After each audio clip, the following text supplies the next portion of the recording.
Item ಯಾವುದೇ ಇರಲಿ try ಮಾಡಿ ಆಚಿ ಚಿಕನ್ ಮಸಾಲಾ. ಆಚಿ ಚಿಕನ್ ಮಸಾಲಾ.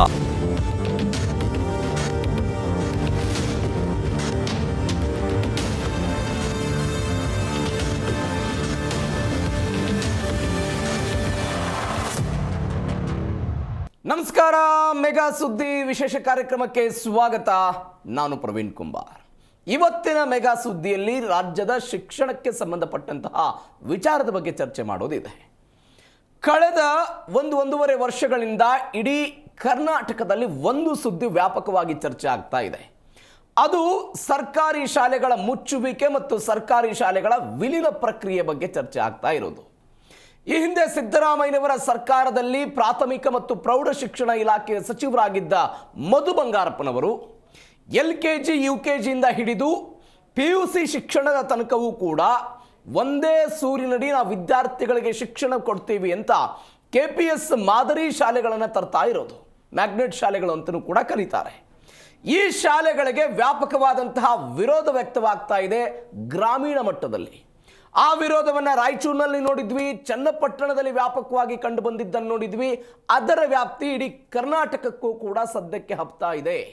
ಹಾಗಾದರೆ ಸರ್ಕಾರಿ ಶಾಲೆಗಳನ್ನು ವಿಲೀನ ಮಾಡ್ತಾ ಇರೋದರ ಹಿಂದೆ ಮೂಲ ಸೌಕರ್ಯಗಳನ್ನು ಕೊಡುವುದರಿಂದ ಮರೆಮಾಚುವಂತಹ ಯತ್ನದ ಇದೆಯೋ, ಅಥವಾ ಶಾಲಾ ಶಿಕ್ಷಕರ ನೇಮಕಾತಿ ವಿಚಾರದಲ್ಲಿ ನೇಮಕಾತಿ ಸಾಧ್ಯ ಇಲ್ಲ ಅನ್ನುವಂಥ ಒಂದು ಮೆಸೇಜನ್ನು ಕೊಡುವ ಪ್ರಯತ್ನವನ್ನು ಮಾಡ್ತಾ ಇದೆಯೋ, ಅಥವಾ KPS ಮ್ಯಾಗ್ನೆಟ್ ಶಾಲೆಗಳಿಂದ ನಮ್ಮ ಮತ್ತು ನಿಮ್ಮ ಮಕ್ಕಳಿಗೆ ಏನಾದರೂ ಒಳ್ಳೆಯದಾಗುತ್ತಾ?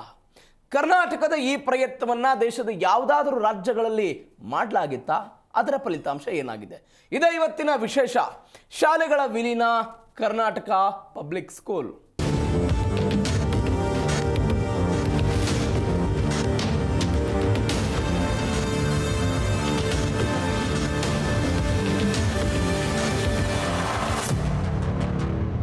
ಕಡಿಮೆ ವಿದ್ಯಾರ್ಥಿ ಸಂಖ್ಯೆಯನ್ನು ಹೊಂದಿರುವ ಮತ್ತು ಮೂಲಭೂತ ಸೌಕರ್ಯಗಳಿಂದ ವಂಚಿತವಾಗಿರುವ ಶಾಲೆಗಳನ್ನು ವಿಲೀನ ಮಾಡುವಂತಹ ಪ್ರಕ್ರಿಯೆ ಇದು. ಅದಕ್ಕೆ KPS ಮ್ಯಾಗ್ನೆಟ್ ಶಾಲೆಗಳನ್ನು ಶುರು ಮಾಡೋದು. ಕೇವಲ KPS ಮಾತ್ರವಲ್ಲ, PM ಶ್ರೀ ಎನ್ನುವಂತಹ ಶಾಲೆಗಳು ಏನಿದೆ ಅವುಗಳ ಜೊತೆಗೆ ವಿಲೀನ ಮಾಡುವಂತಹ ಪ್ರಕ್ರಿಯೆ. ಇದೀಗ ಕರ್ನಾಟಕದಲ್ಲಿ ಹೀಗೆ ಶಾಲೆಗಳನ್ನು ವಿಲೀನ ಮಾಡುವ ಪ್ರಕ್ರಿಯೆ ಜೋರಾಗಿ ನಡೀತಿದೆ ಎನ್ನುವಂತಹ ಸುದ್ದಿ ಜೋರಾಗಿ ನಡೀತಿದೆ. ರಾಜ್ಯದಲ್ಲಿ ಬಿರುಸಾಗಿದೆ ಸರ್ಕಾರಿ ಶಾಲೆಗಳ ವಿಲೀನ, ವ್ಯಾಪಕವಾಗಿ ನಡೀತಿದೆ ಅಂತ. ಕರ್ನಾಟಕ ಪಬ್ಲಿಕ್ ಸ್ಕೂಲ್, KPS ಸ್ಕೂಲ್ಗಳ ಈ ಹೆಸರಲ್ಲಿ ವಿಲೀನ ಪ್ರಕ್ರಿಯೆ. ಹಾಗಾದರೆ ಕಿರಿಯ ಪ್ರಾಥಮಿಕ, ಹಿರಿಯ ಪ್ರಾಥಮಿಕ ಮತ್ತು ಪ್ರೌಢ ಗ್ರಾಮೀಣ ಪ್ರದೇಶದಲ್ಲಿ ಅನೇಕ ಜನ ವಿದ್ಯಾರ್ಥಿಗಳು ಇದರ ಮೇಲೆ ಡಿಪೆಂಡೆನ್ಸಿ ಆಗಿರ್ತಾರೆ. ಕಾಲೇಜು ಶಿಕ್ಷಣಕ್ಕಾಗಿ ತಾಲೂಕಾ ಕೇಂದ್ರ ಮತ್ತು ಜಿಲ್ಲಾ ಕೇಂದ್ರಗಳಿಗೆ ಹೋಗೋದನ್ನು ನಾವು ನೋಡಿದ್ದೀವಿ. ಆದರೆ ಈಗ ಗ್ರಾಮಾಂತರ ಪ್ರದೇಶದಲ್ಲಿ ಶಿಕ್ಷಣವನ್ನು ಪಡೆಯುವಂಥ ವಿದ್ಯಾರ್ಥಿಗಳು ಈಗ ಕಿರಿಯ, ಹಿರಿಯ ಮತ್ತು ಪ್ರೌಢ ಶಿಕ್ಷಣಕ್ಕಾಗಿಯೂ ಕೂಡ ಮತ್ತೊಂದು ಪ್ರದೇಶಕ್ಕೆ ಹೋಗಬೇಕಾದಂಥ ಅನಿವಾರ್ಯ ಸ್ಥಿತಿ ಏನಾದರೂ ಸೃಷ್ಟಿಯಾಗ್ತಿದೆಯಾ? ಇಂಥದ್ದೊಂದು ಚರ್ಚೆಗಳು ಶುರುವಾಗ್ತಾ ಇದೆ. 3-4 ಕಿಲೋಮೀಟರಿಗೊಂದು KPS ಶಾಲೆಯನ್ನು ಮಾಡ್ತೀವಿ ಅಂತ ಅವ್ರು ಹೇಳ್ತಾ ಇರೋದು. ವಿವಿಧ ಗ್ರಾಮಗಳು ಸೇರಿಕೊಂಡು ಒಂದು KPS ಮ್ಯಾಗ್ನೆಟ್ ಶಾಲೆಯನ್ನು ಮಾಡ್ತಾರೆ ಅಂತ, KPS ಮ್ಯಾಗ್ನೆಟ್ ಶಾಲೆಗಳನ್ನು ಮಾಡ್ತಾರೆ ಅಂತ. ಹಿಂದೆ ಏನಾಗ್ತಾ ಇತ್ತು, ಒಂದು ಗ್ರಾಮ ಪಂಚಾಯಿತಿ ವ್ಯಾಪ್ತಿಗೆ ಪ್ರೌಢಶಾಲೆಗಳನ್ನು ಕೊಡುವಂತಹ ಪ್ರಯತ್ನಗಳಾಗ್ತಾ ಇತ್ತು. ಅದಾದ ನಂತರ ಗ್ರಾಮಗಳಿಗೂ ಕೂಡ ಒಂದೊಂದು ಪ್ರೌಢಶಾಲೆಗಳು ಬಂದಿದ್ದನ್ನು ನೋಡಿದ್ದೀವಿ. ಅನೇಕ ಕಡೆ ಗ್ರಾಮಗಳಿಗೊಂದು ಪ್ರೌಢಶಾಲೆ ಇದೆ. ಈ ಹಿಂದೆ RTE 2009 ಕಡ್ಡಾಯ ಶಿಕ್ಷಣ ಹಕ್ಕು ಕಾಯ್ದೆ ಏನಿದೆ, ಆ ಕಾಯ್ದೆಯ ಅಡಿ ಒಬ್ಬ ವಿದ್ಯಾರ್ಥಿ ಒಂದು ಶಾಲೆಗೆ ಹೋಗಬೇಕು ಅಂತ ಹೇಳಿದ್ರೆ ಆತನ ಮನೆಯಿಂದ ಶಾಲೆ ಪ್ರಾಥಮಿಕ ಶಿಕ್ಷಣಕ್ಕಾಗಿ ಕೇವಲ 1 ಕಿಲೋಮೀಟರ್ ಮಾತ್ರ ದೂರ ಇರಬೇಕು ಅನ್ನೋದು ನಿಯಮ.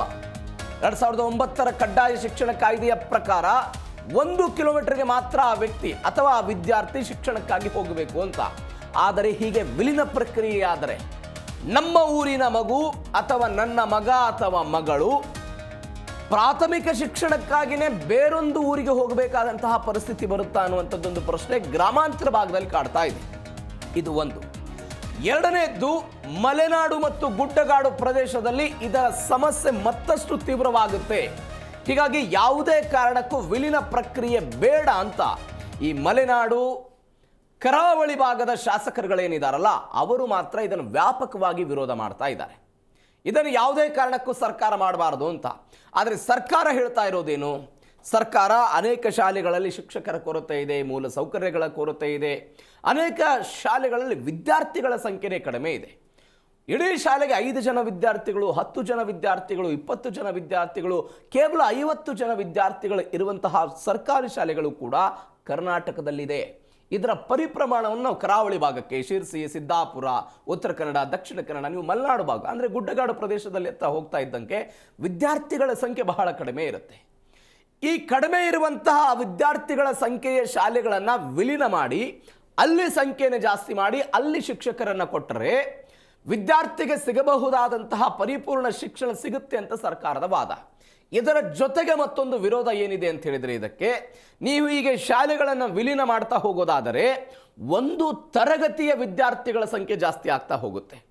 ಪ್ರತಿ ತರಗತಿಯ ವಿದ್ಯಾರ್ಥಿಗಳ ಸಂಖ್ಯೆ ಈಗ RTI ನಿಯಮದ ಪ್ರಕಾರ ಏನಿದೆ, 30 ಜನ ವಿದ್ಯಾರ್ಥಿಗಳಿಗೆ ಒಬ್ಬ ಶಿಕ್ಷಕರು ಇರಬೇಕು ಅನ್ನೋದು ನಿಯಮ ಇದೆ. ನೀವು ಶಾಲೆಗಳನ್ನು ವಿಲೀನ ಮಾಡ್ತಾ ಹೋದಾಗ ಗ್ರಾಮಗಳಿಂದ ಬರುವಂತಹವರ ವಿದ್ಯಾರ್ಥಿಗಳ ಸಂಖ್ಯೆ ಜಾಸ್ತಿ ಆಗುತ್ತೆ. ಒಂದು ಕೊಠಡಿಗೆ 30 ಜನ ವಿದ್ಯಾರ್ಥಿಗಳು ಇರಬೇಕು ಅನ್ನುವಂತಹ ನಿಯಮವನ್ನು ಹೊಸ KPS ಮ್ಯಾಗ್ನೆಟ್ ಶಾಲೆಗಳಲ್ಲಿ ಫಾಲೋ ಮಾಡೋದಕ್ಕೆ ಸಾಧ್ಯ ಇದೆಯಾ? ಇದೂ ಕೂಡ ಸಾರ್ವಜನಿಕ ವಲಯದಲ್ಲಿ ಚರ್ಚೆ ಆಗ್ತಾ ಇರುವಂತಹ ವಿಚಾರ. ಇದರ ಜೊತೆಗೆ ಸಂಪೂರ್ಣವಾಗಿ ಉಚಿತವಾಗಿ ಸಾರಿಗೆ ವ್ಯವಸ್ಥೆಯನ್ನೂ ಕೂಡ ಸರ್ಕಾರ ಕೊಡಬೇಕು ಅನ್ನೋದು ನಿಯಮ ಇದೆ. ಎಲ್ಲದರ ಬಗ್ಗೆ ನ್ಯಾಯಾಲಯಗಳಲ್ಲಿ ಅನೇಕ ರಾಜ್ಯಗಳಲ್ಲಿ ಅಭಿಪ್ರಾಯ ಹೊರಹಾಕಲಾಗಿದೆ. ಅನೇಕ ನ್ಯಾಯಾಲಯಗಳಲ್ಲೂ ಕೂಡ ಇದರ ಬಗ್ಗೆ ಚರ್ಚೆಗಳಾಗಿದೆ. ಮತ್ತೊಂದು ವಿಚಾರ ಏನು ಅಂತ ಹೇಳಿದ್ರೆ, ಹೀಗೆ ಸರ್ಕಾರಿ ಶಾಲೆಗಳನ್ನು ವಿಲೀನ ಮಾಡುವಂತಹ ಸಮಯದಲ್ಲಿ ಸರ್ಕಾರ ಏಕಾಏಕಿಯಾಗಿ ನಿರ್ಧಾರ ತೆಗೆದುಕೊಳ್ಳುವುದಕ್ಕೆ ಅವಕಾಶವಿಲ್ಲ. ಪೋಷಕರ ನೇತೃತ್ವದಲ್ಲಿ ನಿರ್ಮಾಣವಾಗಿರುವಂತಹ ಶಾಲಾ ಅಭಿವೃದ್ಧಿ ಕಮಿಟಿ ಅಂತ ನಾವು ಕರಿತೀವಿ. SDMC ಅಂತ ಪ್ರಾಥಮಿಕ ಶಾಲೆಗಳಲ್ಲಿ ಏನಿರುತ್ತೆ, ಶಾಲಾ ಅಭಿವೃದ್ಧಿ ಕಮಿಟಿ, ಶಾಲಾ ಸ್ಕೂಲ್ ಡೆವಲಪ್ಮೆಂಟ್ ಕಮಿಟಿ ಅಂತ ಏನಿರುತ್ತೆ, ಅವರ ಅಭಿಪ್ರಾಯವನ್ನು ತೆಗೆದುಕೊಳ್ಳಬೇಕು, ಸಮುದಾಯದ ಅಭಿಪ್ರಾಯಗಳನ್ನು ತೆಗೆದುಕೊಳ್ಳಬೇಕು, ಅದರ ಜೊತೆಗೆ ಪೋಷಕರ ಅಭಿಪ್ರಾಯಗಳನ್ನು ಕೂಡ ತೆಗೆದುಕೊಳ್ಳಬೇಕು. ಇವರೆಲ್ಲರ ಅಭಿಪ್ರಾಯ ಒಮ್ಮತದಿಂದ ಬಂದಾಗ ಮಾತ್ರ ಒಂದು ಗ್ರಾಮದಲ್ಲಿರುವಂತಹ ನೀವು ಸರ್ಕಾರಿ ಶಾಲೆಯನ್ನು ಮುಚ್ಚಬಹುದು.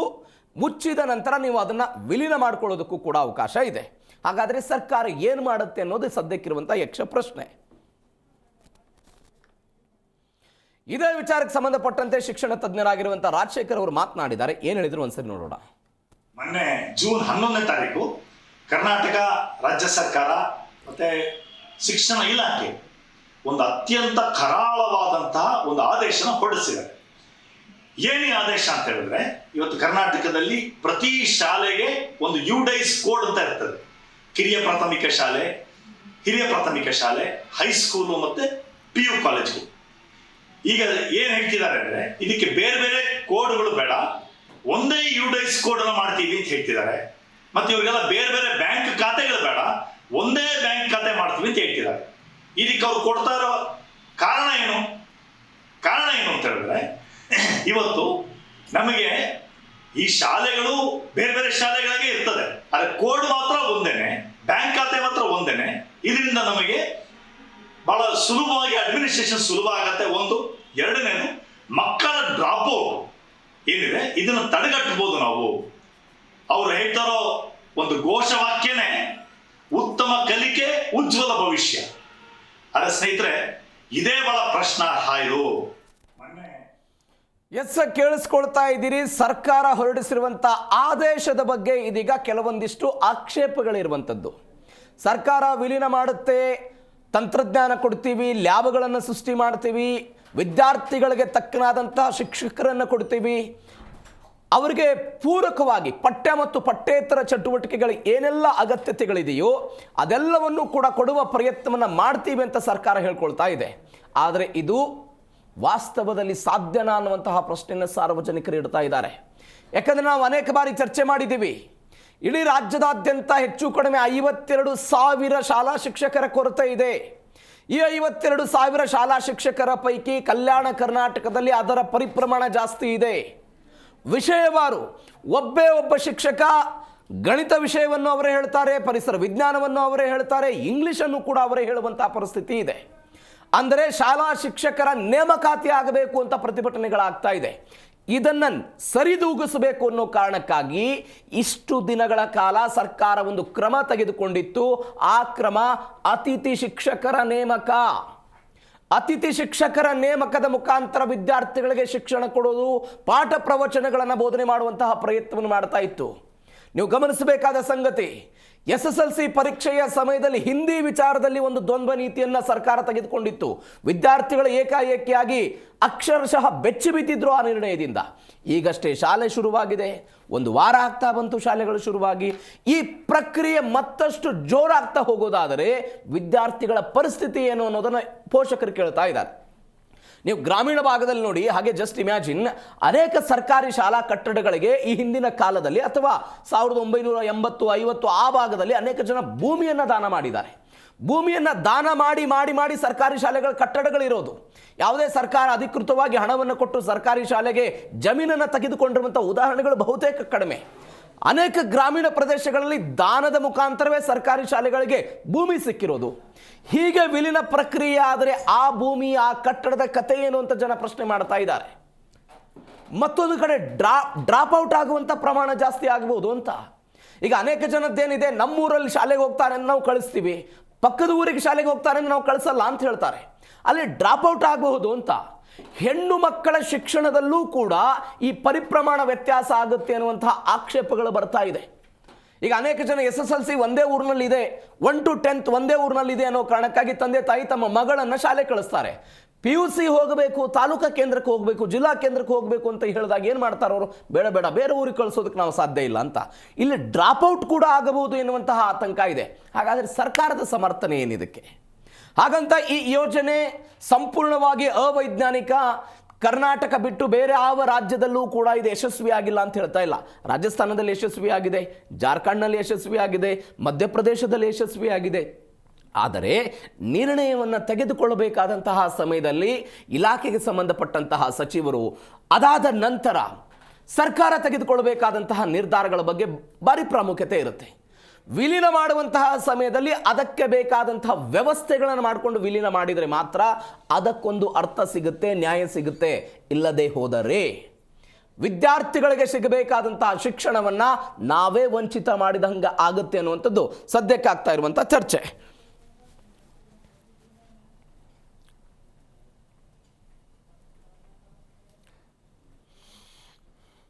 ಸರ್ಕಾರಿ ಶಾಲೆಗಳ ವಿಲೀನ ಅಥವಾ ಮುಚ್ಚುವಿಕೆ, ಇದರ ಪರ ಮತ್ತು ವಿರೋಧವೇನು? ಯಾಕೆ ಆತಂಕ? ಇದೇ ವಿಚಾರದ ಬಗ್ಗೆ ಇವತ್ತು ಮಾತನಾಡ್ತಾ ಹೋಗೋಣ. ಹಲವು ಜನ ಅತಿಥಿಗಳು ನಮ್ಮನ್ನು ಜಾಯ್ನ್ ಆಗಿದ್ದಾರೆ. ಶಿಕ್ಷಣ ಸದಸ್ಯರಾಗಿರುವಂಥ ಅಮೀನ್ ಮುದಾಸರ್ ನಮ್ಮ ಜೊತೆ ಇದ್ದಾರೆ. ಸರ್ ನಮಸ್ಕಾರ, ಕಾರ್ಯಕ್ರಮಕ್ಕೆ ಸ್ವಾಗತ. ಮತ್ತೊಂದು ಕಡೆ ಪೋಷಕರಾಗಿರುವಂಥ ಮನ್ವಿತಾ ಮಾಸ್ಕೋಡ್ ಅವರು ನಮ್ಮ ಜೊತೆ ಇದ್ದಾರೆ. ಮೇಡಮ್ ನಮಸ್ಕಾರ, ಕಾರ್ಯಕ್ರಮಕ್ಕೆ ಸ್ವಾಗತ. ಮಕ್ಕಳ ರಕ್ಷಣಾ ಘಟಕದ ಮಾಜಿ ಸದಸ್ಯರಾಗಿರುವಂಥ ಹೇಮಂತ್ ಕುಮಾರ್ ಅವರು ನಮ್ಮ ಜೊತೆ ಇದ್ದಾರೆ. ಸರ್ ನಮಸ್ಕಾರ, ನಮಸ್ಕಾರ. ಅಮೀನ್ ಮುದಾಸರ್ ಅವರೇ, ಶಿಕ್ಷಣ ಪ್ರತಿಯೊಬ್ಬರ ಹಕ್ಕು. ಶಾಲೆಗಳನ್ನು ವಿಲೀನ ಮಾಡ್ತೀವಿ, ಅನೇಕ ಸೌಲಭ್ಯಗಳನ್ನು ಕೊಡ್ತೀವಿ, ಯಾಕೆ ವಿರೋಧ ಇದಕ್ಕೆ? ಸರ್, ನಾವು ನೋಡ್ದಂಗೆ ಪೋಷಕರಲ್ಲಿ ಫಸ್ಟ್ ಸೆಕ್ಯೂರಿಟಿ ಅಂತ ಒಂದು ಇರುತ್ತೆ. ನನ್ನ ಮಗು ಸೇಫ್ಟಿಯಾಗಿ ಶಾಲೆಗೆ ಹೋಗಿ ಬರ್ತಾರಾ ವಾಪಸ್ಸು. ಇವಾಗ ಬಹುಶಃ ಎಲ್ಲ ಕಡೆ ನೀವು ನೋಡ್ದಂಗೆ ಇಬ್ಬರು ವರ್ಕಿಂಗ್ ಇದ್ದಾರೆ. ಹೌದು. ಒಂದು ದೊಡ್ಡ ಸಮಸ್ಯೆ ಏನಂದರೆ, ಇವಾಗ ಇಬ್ಬರು ವರ್ಕಿಂಗ್ ಇದ್ದಾಗ ಆ ಮಕ್ಕಳು ಹೋಗೋದು ಬರೋದು ಆ ಸಮಯ, ಮತ್ತು ಇನ್ನೊಂದೇನೆಂದರೆ ಕೆಲವೊಂದು ಕಡೆ ಆ ಮಕ್ಕಳು ಬಂದ ಮೇಲೂ ಕೂಡ ಅಡಿಷ್ನಲಾಗಿ ಏನೋ ಮಾಡಬೇಕು. ಅವರು ಕೋಚಿಂಗ್ ಹೋಗ್ತಾರೋ ಇಲ್ಲ ಸ್ವಿಮ್ಮಿಂಗ್ ಹೋಗ್ತಾರೋ ಏನೋ. ಸೊ ಹಂಗಾಗಿ ನೀವು ಹೇಳ್ದಂಗೆ ಇಂಟ್ರೊಡಕ್ಷನಲ್ಲಿ ಈ ಹಳ್ಳಿ ಕಡೆಯಲ್ಲೆಲ್ಲ ಅವ್ರಿಗೆ ಫಸ್ಟ್ ಇಸ್ ಆ ಮಗುವಿನ ಸೆಕ್ಯೂರಿಟಿ, ಎಸ್ಪೆಷಲಿ ನೀವು ಹೇಳ್ದಂಗೆ ಹೆಣ್ಮಕ್ಕಳಿಗೆ. ಯಾಕೆಂದರೆ ಒಂದು ಊರು ಬಿಟ್ಟು ಊರಿಗೆ ಹೋದರೆ there is a problem, travel problem, ಹೋಗೋದು ಬರೋದು, ಬಸ್ ಸಿಗುತ್ತೋ ಇಲ್ವೋ. ಮತ್ತು ಇವಾಗ ಏನು ಸಮಸ್ಯೆ, ಇವಾಗ ಎಲ್ಲರೂ ತುಂಬ ಜಾಸ್ತಿ ಒಂಥರ ಆ್ಯಂಗ್ಸೈಟಿ ಇರುತ್ತೆ. ಹೌದು. ಮೊದಲು ನಾವೆಲ್ಲ ಚಿಕ್ಕವರಿದ್ದಾಗ ಮನೆ ಬಿಡ್ತಾ ಇದ್ವಿ, ಆರಾಮಾಗಿ ಸಾಯಂಕಾಲ ಬರ್ತಾ ಇದ್ವಿ. ಇವಾಗ ಹಂಗಿಲ್ಲ. ಮಗು ಎಲ್ಲಿದ್ದಾನೆ, ಎಷ್ಟೊತ್ತಿಗೆ ಬರ್ತಾನೆ. ಸೊ ಅದನ್ನು ಅಡ್ರೆಸ್ ಮಾಡೋಕ್ಕೆ ಸರ್ಕಾರ ಒಂದು ಕ್ಲಿಯರ್ ಆಗಿ ಇದು ಮಾಡಬೇಕು, ಫೇಸ್ಡ್ ಮ್ಯಾನರಲ್ಲಿ. ಇವಾಗ ನನ್ನ ಪ್ರಕಾರ ಇದು ಆಗತ್ತೆ ಅಂದರೆ ಫೇಸ್ ಔಟ್ ಮಾಡ್ಕೊಂಡು ಹೋದರೆ it is going to be beneficial. ಇವಾಗ KPS ಅವ್ರು ಏನು ಹೇಳ್ತಾ ಇದ್ದಾರೆ, LKG to PUC ಅಂತ ಹೇಳ್ತಾ ಇದ್ದಾರೆ. ಆದರೆ ಎಲ್ಲ ಕಡೆ KPS ಆಗಲ್ಲ, ಮತ್ತು ಅವ್ರನ್ನ ಮುಚ್ಚಿನ ಇದು ಮಾಡ್ತೀನಿ ಅಂದರೆ ಅದಕ್ಕೆ ಡೆಫಿನೆಟ್ ಆಗಿ ಪಬ್ಲಿಕ್ ಆಕ್ರೋಶ ಬಂದೇ ಬರುತ್ತೆ. ಯಾಕಂದರೆ government is there for the welfare of society. ಅವ್ರ ಸೊಸೈಟಿಗೆ ವೆಲ್ಫೇರ್ ಮಾಡೋಕ್ಕೆ ಮಾಡಬೇಕು ಅಲ್ವಾ. ಸೊ ಇನ್ನೊಂದೇನೆಂದರೆ, ಫ್ರಮ್ ಮೈ ಎಕ್ಸ್ಪೀರಿಯನ್ಸ್, ನಾನು ಬಂದು ಕರಿಯರ್ ಕೌನ್ಸಿಲಿಂಗ್ ಮಾಡೋದು, ನನಗೆ ನೀವು ಅದು ಮಾಡಿ ಇದು ಮಾಡಿ, ಅದಕ್ಕಿಂತ ಹೆಚ್ಚಾಗಿ ಸ್ಕಿಲ್ ಅವ್ರು ಮಾಡಬೇಕು ನಮಗೆ. ಅದರ ಮೇಲೆ ಸರ್ಕಾರ ಪ್ರಾಕ್ಟಿಕಲ್ ಆಗಿ ಏನು ಮಾಡ್ತಾ ಇದೆ, ನನ್ನ ಪಾಯಿಂಟ್ ಆಫ್ ವ್ಯೂ ಅದನ್ನು ತಗೊಂಡು ಬಂದು ಅದನ್ನು ಇದು ಸ್ಕಿಲ್ ಅಂದರೆ ಹೆಸರಿಗಲ್ಲ, it has to be genuinely. ಹೌದಪ್ಪ ನಮಗೆ ಗೊತ್ತು ಎಲ್ಲರೂ ಡಾಕ್ಟರ್ ಆಗಲ್ಲ, ಎಲ್ಲರೂ ಇಂಜಿನಿಯರ್ ಆಗಲ್ಲ. ಇವಾಗ ನಾನು ಬರ್ತಾ ಲಿಫ್ಟಲ್ಲಿ ಆ ಟೆಕ್ನಿಷಿಯನ್ಗೆ ಮಾತಾಡಿದೆ, ಏನಪ್ಪ ಏನು ಮಾಡ್ತೀರಾ, ಏನು ಕೆಲಸ ಮಾಡ್ತೀರಾ ಸರ್? ನಾನು ಟೆಕ್ನಿಷಿಯನ್ನು, ಹೆಂಗಿದೆ ಕೆಲಸ? ಚೆನ್ನಾಗಿದೆ ಸರ್, ಫುಲ್ ಡಿಮ್ಯಾಂಡ್ ಇದೆ. ಇಂಜಿನಿಯರ್ಗೆ 50,000 ರೂಪಾಯಿ, ನನಗೆ 25,000 ರೂಪಾಯಿ, ನಾನು ಬರೀ ಹೆಲ್ಪರು. ಇಂಜಿನಿಯರ್ಗೆ 50,000 because he is able to. ಇವಾಗ ನಮ್ಮ ಎಕ್ಸ್ಪೀರಿಯನ್ಸಲ್ಲಿ ಶಾಲಾ ಮಕ್ಕಳಲ್ಲೂ ಕೂಡ ಒಂದು ರೀತಿ ಅದು ನಾವು ಏನು ಮಾಡಬೇಕು ಲೈಫ್ ಅಂತಾನೆ ಇಲ್ಲ. ಸೊ ನನ್ನ ಪ್ರಕಾರ ಈಗ ಗೌರ್ಮೆಂಟು ಬಹುಶಃ ಆ ಕ್ಷೇತ್ರದಲ್ಲಿ ನೀವು ಹೇಳ್ದಂಗೆ ಮಲೆನಾಡು ಕಡೆಯಲ್ಲಿ it is a big problem ಅಲ್ವಾ. ಸಿಚುವೇಶನ್ ನೋಡಿಕೊಂಡು ಅವ್ರು ಡಿಸಿಷನ್ ಮಾಡಬೇಕು. ಒಂದೇ ಆರ್ಡರು, ಒಂದೇ ಇದು ಮಾಡಿ one rule will not apply for every place. ಅದನ್ನು ಮಾಡಿಕೊಂಡ್ರೆ ಬಹುಶಃ ಪಬ್ಲಿಕಲ್ಲೂ ಕೂಡ ಒಂದು ನೆಮ್ಮದಿ ಬರುತ್ತೆ. ಹೌದಪ್ಪ ನಮಗೋಸ್ಕರ. ಸರ್ಕಾರದ ಉದ್ದೇಶ ಏನೇ ಇದೆ ಅಂತೀರಿ ನೀವು? ಐ ಥಿಂಕ್ ಬಿಗ್ಗೆಸ್ಟ್ ಪ್ರಾಬ್ಲಮ್ ಇವಾಗ ಎಂಪ್ಲಾಯ್ಮೆಂಟ್ ಇದೆಯಲ್ಲ ಸರ್, ಅವ್ರಿಗೆ ಫಸ್ಟು ಬಂದು ಎಕ್ಸ್ಚೆಕರ್ಗೆ ಎಷ್ಟು ಖರ್ಚು ಬರುತ್ತೆ. ಇವಾಗ ನೀವು ಎಷ್ಟು ವರ್ಷ ತನಕ ನೀವು ಗೆಸ್ಟ್ ಲೆಕ್ಚರ್ ಮಾಡ್ತೀರಾ ಸರ್? ನೀವು ಪರ್ಮನೆಂಟ್ ಜಾಬ್ ಕೊಡಲೇಬೇಕು. ಪರ್ಮನೆಂಟ್ ಜಾಬ್ ಕೊಡೋಕ್ಕೆ ನಿಮಗೆ ಗೊತ್ತಿರಬೇಕು what is the bandwidth for the next 20-30 years. ಅದು ಇಂಕ್ರಿಮೆಂಟ್ ಕೊಡಬೇಕು, ಸ್ಯಾಲ್ರಿ ಕೊಡಬೇಕು. ಸೊ ಫೈನಾನ್ಸ್ ಮೋಸ್ಟ್ಲಿ ಅದು ಫೈನಾನ್ಸ್ ಡಿಸಿಷನ್ ಇರುತ್ತೆ. ಯಾಕಂದರೆ ಆಲ್ಮೋಸ್ಟ್ ಎಲ್ಲ ಡಿಪಾರ್ಟ್ಮೆಂಟ್ ನಾವು ನೋಡ್ದಂಗೆ there is only contract jobs. Contract 10,000, 12,000, 15,000 ಅದರಲ್ಲಿ ಆಗ್ತಾ ಇದೆ. ಆದರೆ ಪರ್ಮನೆಂಟ್ ಜಾಬ್ ಕೊಟ್ಟಾಗ ಅದು it will cost the government more dearer. ನನ್ನ ಪ್ರಕಾರ ಸರ್ಕಾರ ಹೇಳುತ್ತೆ ಸರ್, ಅನೇಕ ಕಡೆಗಳಲ್ಲಿ ವಿದ್ಯಾರ್ಥಿಗಳ ಸಂಖ್ಯೆ ಕಡಿಮೆ ಇದೆ. ವಿದ್ಯಾರ್ಥಿಗಳ ಸಂಖ್ಯೆ ಕಡಿಮೆ ಇದ್ದಂತಹ ಸಮಯದಲ್ಲಿ ಶಿಕ್ಷಕರನ್ನ ಹೆಚ್ಚು ನಿಯೋಜನೆ ಮಾಡೋದಕ್ಕಾಗಲ್ಲ, ಹೀಗಾಗಿ ವಿಲೀನ ಮಾಡ್ತೀವಿ ಅಂತ ಸರ್ಕಾರ ಹೇಳ್ತಾ ಇರೋದು. ಎರಡನೇ ಕಾರಣ ಅವರು ಕೊಡ್ತಾ ಇರೋದು, ಈಗ ಕಡಿಮೆ ವಿದ್ಯಾರ್ಥಿಗಳು ಇರುವಂತಹ ಶಾಲೆಗಳಿಗೆ ಹೆಚ್ಚು ಮೂಲಭೂತ ಸೌಕರ್ಯಗಳನ್ನು ಕೊಡೋದಕ್ಕೆ ಸಾಧ್ಯ ಇಲ್ಲ. ಹೀಗಾಗಿ ನಾವು ವಿದ್ಯಾರ್ಥಿಗಳನ್ನ ಒಂದೇ ಗ್ರೌಂಡ್ಗೆ ತೆಗೆದುಕೊಂಡು ಬಂದಾಗ ಅಲ್ಲಿ ಮೂಲಭೂತ ಸೌಕರ್ಯಗಳನ್ನು ಕೊಡ್ತೀವಿ, ಲ್ಯಾಬ್ಗಳನ್ನು ಕೊಡ್ತೀವಿ, ಕಂಪ್ಯೂಟರ್ಗಳನ್ನು ಕೊಡ್ತೀವಿ, ಸೈನ್ಸಿಗೆ ಬೇಕಾದಂತಹ ವ್ಯವಸ್ಥೆಗಳನ್ನು ಕೊಡ್ತೀವಿ. ನೀವು ಹೇಳಿದಾಗೆ ಅವರಿಗೆ ಕೌಶಲ್ಯವನ್ನು ಬೆಳೆಸೋದಕ್ಕೆ ಏನೆಲ್ಲ ಅವಶ್ಯಕತೆಗಳು ಎಲ್ಲವನ್ನು ಕೊಡ್ತೀವಿ. ಅದಕ್ಕಾಗಿಯೇ 2-2.5 ಸಾವಿರ ಕೋಟಿ ರೂಪಾಯಿ ಹಣವನ್ನು ಖರ್ಚು ಮಾಡ್ತಿದ್ದಾರೆ ಅವರು. ಸರ್ ಮಾಡಲೇಬೇಕು ಅವರು. ಮತ್ತೆ ನನ್ನ ಪಾಯಿಂಟ್ ಏನಂದರೆ, ಇವಾಗ ಕೆಲವೊಂದು ಏರಿಯಾಸಲ್ಲಿ ಜಿಯೋಗ್ರಾಫಿಕಲ್ ಪೊಸಿಷನ್ ಹೆಂಗಿರುತ್ತೆ, ಇವಾಗ ಹುಬ್ಳಿ ಜಿಲ್ಲೆಗೂ ಬೆಂಗಳೂರಿಗೂ ತುಂಬ ಡಿಫ್ರೆನ್ಸ್ ಇದೆ. ಹೌದು, ಚಿತ್ರದುರ್ಗ ತುಂಬ ಡಿಫ್ರೆನ್ಸ್ ಇದೆ. ಅಲ್ಲಿ ಏನು ಸವಲತ್ತು ಇದೆಯೋ, ಟ್ರಾನ್ಸ್ಪೋರ್ಟ್ ಫೆಸಿಲಿಟಿ ಇದೆಯೋ, ಅದನ್ನು ಅಡ್ರೆಸ್ ಮಾಡಿದ್ರೆ ಮಾಡ್ಬೋದು. ಲಾರ್ಜರ್ ಪಿಕ್ಚರ್ KPS ನಾನು ಹೋಗಿದ್ದೀನಿ, ಯಾಕಂದರೆ ನಮ್ಮ ಮನೆಯವ್ರು ಸಾರಕ್ಕಿ ಇರೋದು, ನಾನು ನೋಡಿದ್ದೀನಿ. ಅಲ್ಲಿ KPS ಬಂದ ಮೇಲೆ ತುಂಬ ಇಂಪ್ರೂವ್ಮೆಂಟ್ ಆಗಿದೆ, ಚೇಂಜಸ್ ಮಾಡಿದ್ದಾರೆ. ಸರ್ಕಾರನೂ ಕೂಡ ಏನು ಅಂದರೆ ನಮ್ಮ schools should be model schools ಅಂತ ಅವರು ಪ್ರಯತ್ನ ಮಾಡಿದ್ದಾರೆ. ಮತ್ತೆ ಸೌಲಭ್ಯ ಒಂದು ಕಡೆ ಬರಬೇಕಂದ್ರೆ ಈ ಥರ ಮಾಡಲೇಬೇಕು, ಸಡನ್ ಆಗಿ ಮಾಡೋಕ್ಕಾಗಲ್ಲ. It has to be in a phase. ನನ್ನ ಪ್ರಕಾರ ಫೇಸ್ ಮೇಲೆ ಮಾಡಬೇಕು. ಎಸ್ ಮನಿತಾ ಅವರೇ, ಪೋಷಕರಾಗಿ ಶಾಲೆಗಳ ವಿಲೀನ, KPS ಶಾಲೆ ಬರುತ್ತೆ, ಮ್ಯಾಗ್ನೆಟ್ ಶಾಲೆಗಳು ಬರುತ್ತೆ, PMC ಶಾಲೆಗಳಿಗೆ ಅವುಗಳನ್ನು ವಿಲೀನ ಮಾಡ್ತೀವಿ, ಸರಿನಾ ಸರ್ಕಾರದ ನಿಯಮ? ಒಂದು ಡಿಸಿಷನ್ ಈಗಲಾದರೂ ತಗೊಂಡ್ರಲ್ಲ, ಓಕೆ, ಶಿಕ್ಷಣದ ಕಡೆ ನೋಡ್ತಾ ಇದ್ದಾರೆ. ಬಟ್ ಐ ಥಿಂಕ್ ಇದು ತುಂಬ ಲೇಟಾಗಿ ಡಿಸಿಷನ್ ತಗೊಂಡಿದ್ದಾರೆ. ಅಂದರೆ ವಿಲೀನ ಮಾಡ್ತಾ ಇರೋದು ಸರಿ ಅಂತ ನಿಮ್ಮ ಪ್ರಕಾರ? ಸರಿ ಅಂತಲ್ಲ, ಅವ್ರು ಯಾವುದೇ ಹೆಜ್ಜೆ ತಗೊಂಡ್ರು ಸರಿಯಾಗಿ ಕೂಲಂಕುಷವಾಗಿ ಯೋಚನೆ ಮಾಡಿ ಇದನ್ನ ಪಬ್ಲಿಕ್ ಡೊಮೇನಿಗೆ ಹಾಕಿ ಪೋಷಕರ ಒಂದು ಒಪಿನಿಯನ್ ತಗೊಬೇಕು, ಪಬ್ಲಿಕ್ ಒಪಿನಿಯನ್ ತಗೊಬೇಕು. ಸಡನ್ ಆಗಿ ಇವ್ರೇನು ಸ್ಟೆಪ್ ತಗೊತಾ ಇದ್ದಾರೋ ಇದನ್ನ ಒಂದು ವರ್ಷದ ಹಿಂದಿಂದ ಸ್ಟಾರ್ಟ್ ಮಾಡ್ಕೊಂಡು ಬಂದು ಹಂತವಾಗಿ ಸರ್ ಹೇಳ್ದಂಗೆ ಆ ರೀತಿ ಮಾಡಿದಿದ್ರೆ ಉತ್ತಮ. ಒಂದು ಎರಡನೇದು ಸರ್, ನೀವು ಹೇಳ್ದಂಗೆ ಈ ಗ್ರಾಮೀಣ ಪ್ರದೇಶದಲ್ಲಿ ಗವರ್ಮೆಂಟ್ ಶಾಲೆ ಇದೆಯಲ್ಲ, ಅದನ್ನ ಇವತ್ತಿಗೂ ಒಂದು ಕಮಿಟಿ ಅಂತ ಮಾಡ್ಬಿಟ್ಟು ಲೋಕಲ್ ಜನನೇ ನಡೆಸ್ತಾ ಇದ್ದಾರೆ. SDMC ಅಂತ ಇರುತ್ತೆ. ಹೌದು, ಅವ್ರಷ್ಟೇ ಅಲ್ಲ, ಅಲ್ಲಿ ಲೋಕಲ್ ಯಾರು ಓದಿ ಹೋಗಿರ್ತಾರೋ ಏನೋ ಅನುದಾನ ಕೊಡ್ತಾ ಇರ್ತಾರೆ, ಏನೋ ಒಂದು ಹೌದು, ಒಂದು ವಾಶ್ರೂಮ್ ಫೆಸಿಲಿಟಿ ಸರಿಗಿಲ್ಲ, ಚಾವಣಿ ಇಲ್ಲ, ಸಂಪನ್ಮೂಲ ವ್ಯಕ್ತಿಗಳಿಲ್ಲ, ಶಿಕ್ಷಕರಿಲ್ಲ. ನೀವು ಹೇಳ್ದಂಗೆ ಒಬ್ಬರೇನೆ ಸೈನ್ಸ್ ಹೇಳ್ಕೊಡ್ತಾರೆ, ಮ್ಯಾಥ್ಸ್ ಹೇಳ್ಕೊಡ್ತಾರೆ, ಇಂಗ್ಲಿಷು ಹೇಳ್ಕೊಡ್ತಾರೆ ಅಲ್ವಾ. ಇನ್ನೊಂದು ಹೇಳಿದ್ರೆ, ಯಾವ ಶಾಲೆಯಲ್ಲಿ ಕಡಿಮೆ ವಿದ್ಯಾರ್ಥಿಗಳಿರ್ತಾರೋ ಅಂತ ಶಾಲೆಗೆ ಇವರು ಸೌಕರ್ಯ ಕೊಡೋದು ಸ್ವಲ್ಪ ಕಷ್ಟ ಆಗುತ್ತೆ ಅಂತ.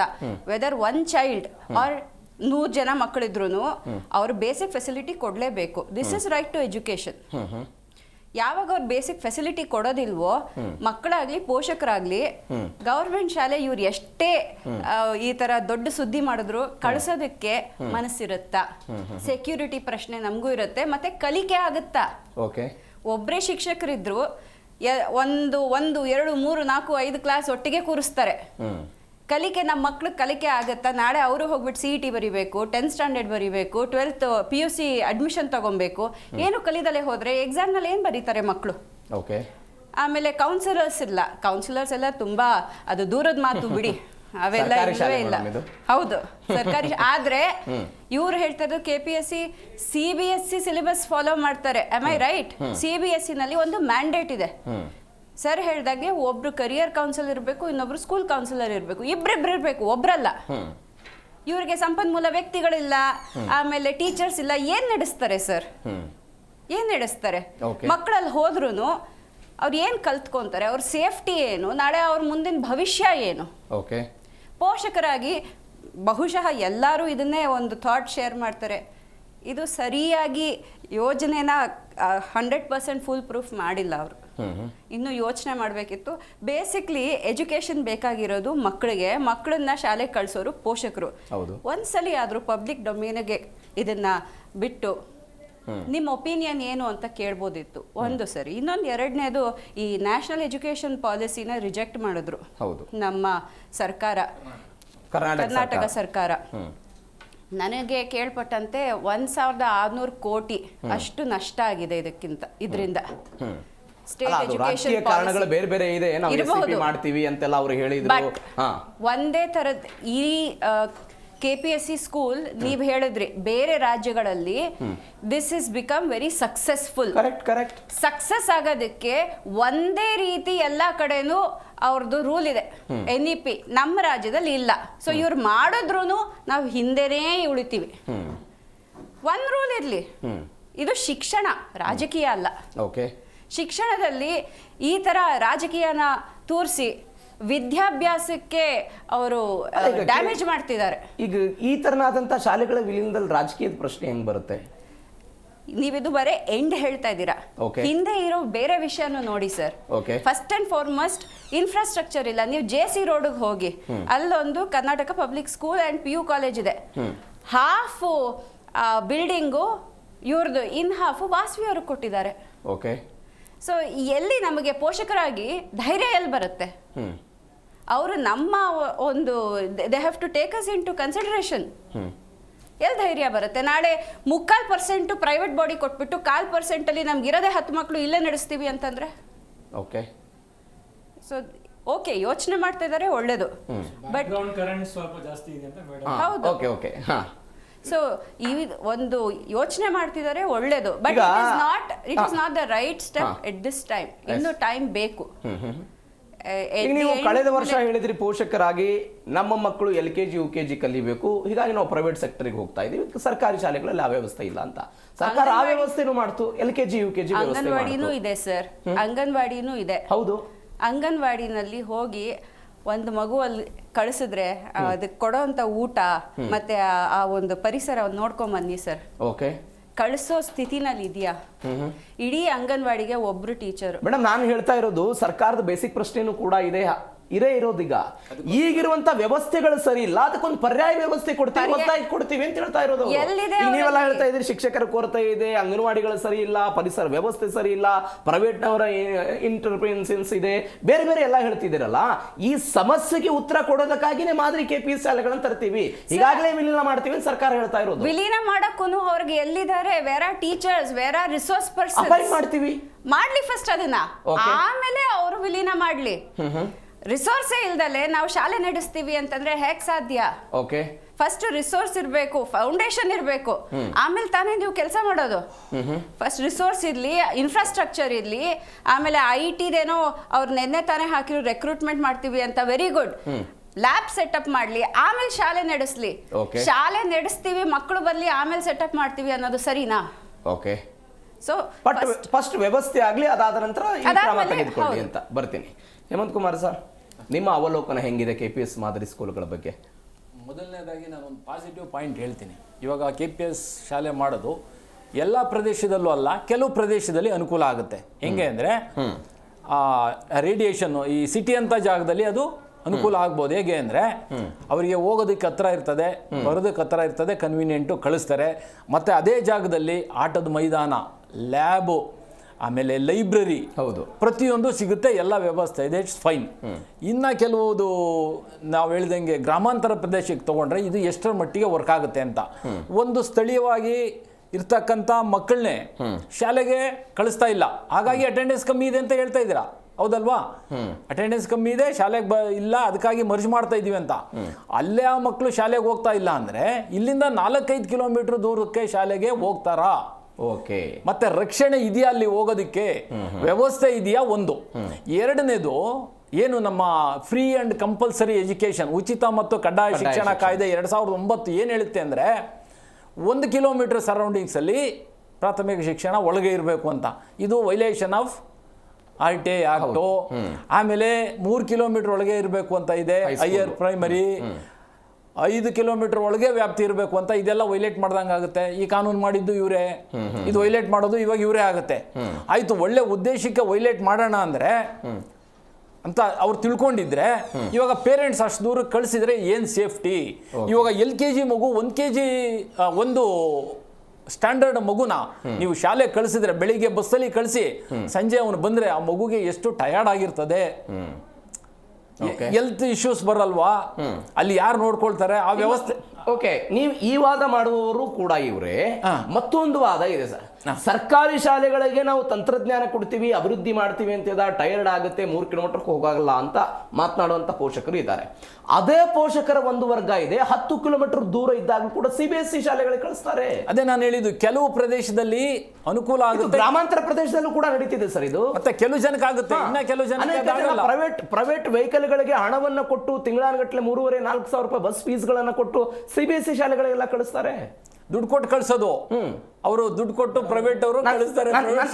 ನನ್ನ ಬೇಸಿಕ್ ಪ್ರಶ್ನೆ, ಪಿಕಪ್ ಮಾಡ್ತಾರೆ, ಶಾಲೆಗೆ ಕರ್ಕೊಂಡು ಹೋಗ್ಬಿಡ್ತಾರೆ, ಸೇಫ್ಟಿ ಇರುತ್ತೆ. ಅದನ್ನೇ ಸರ್ ಇಲ್ಲಿ ಅದು ಶ್ಯೂರಿಟಿ ಇದೆಯಾ? ಯಾರು ಇನ್ಶೂರ್ ಮಾಡ್ತಾರೆ? ತನ್ನ ಒಂದು LKG ಮಗುನ ಆಗಿರ್ಬೋದು, ಫಸ್ಟ್ ಸ್ಟ್ಯಾಂಡರ್ಡ್ ಮಗುನ ಆಗ್ಬೋದು, ಅವರು ತಾಯಿ ಪೇರೆಂಟ್ಸ್ಗಳು ಕಳ್ಸೋದಕ್ಕೆ ಅಷ್ಟು ಸೇಫ್ಟಿ ಗ್ಯಾರಂಟಿ ಯಾರು ಕೊಡ್ತಾರೆ?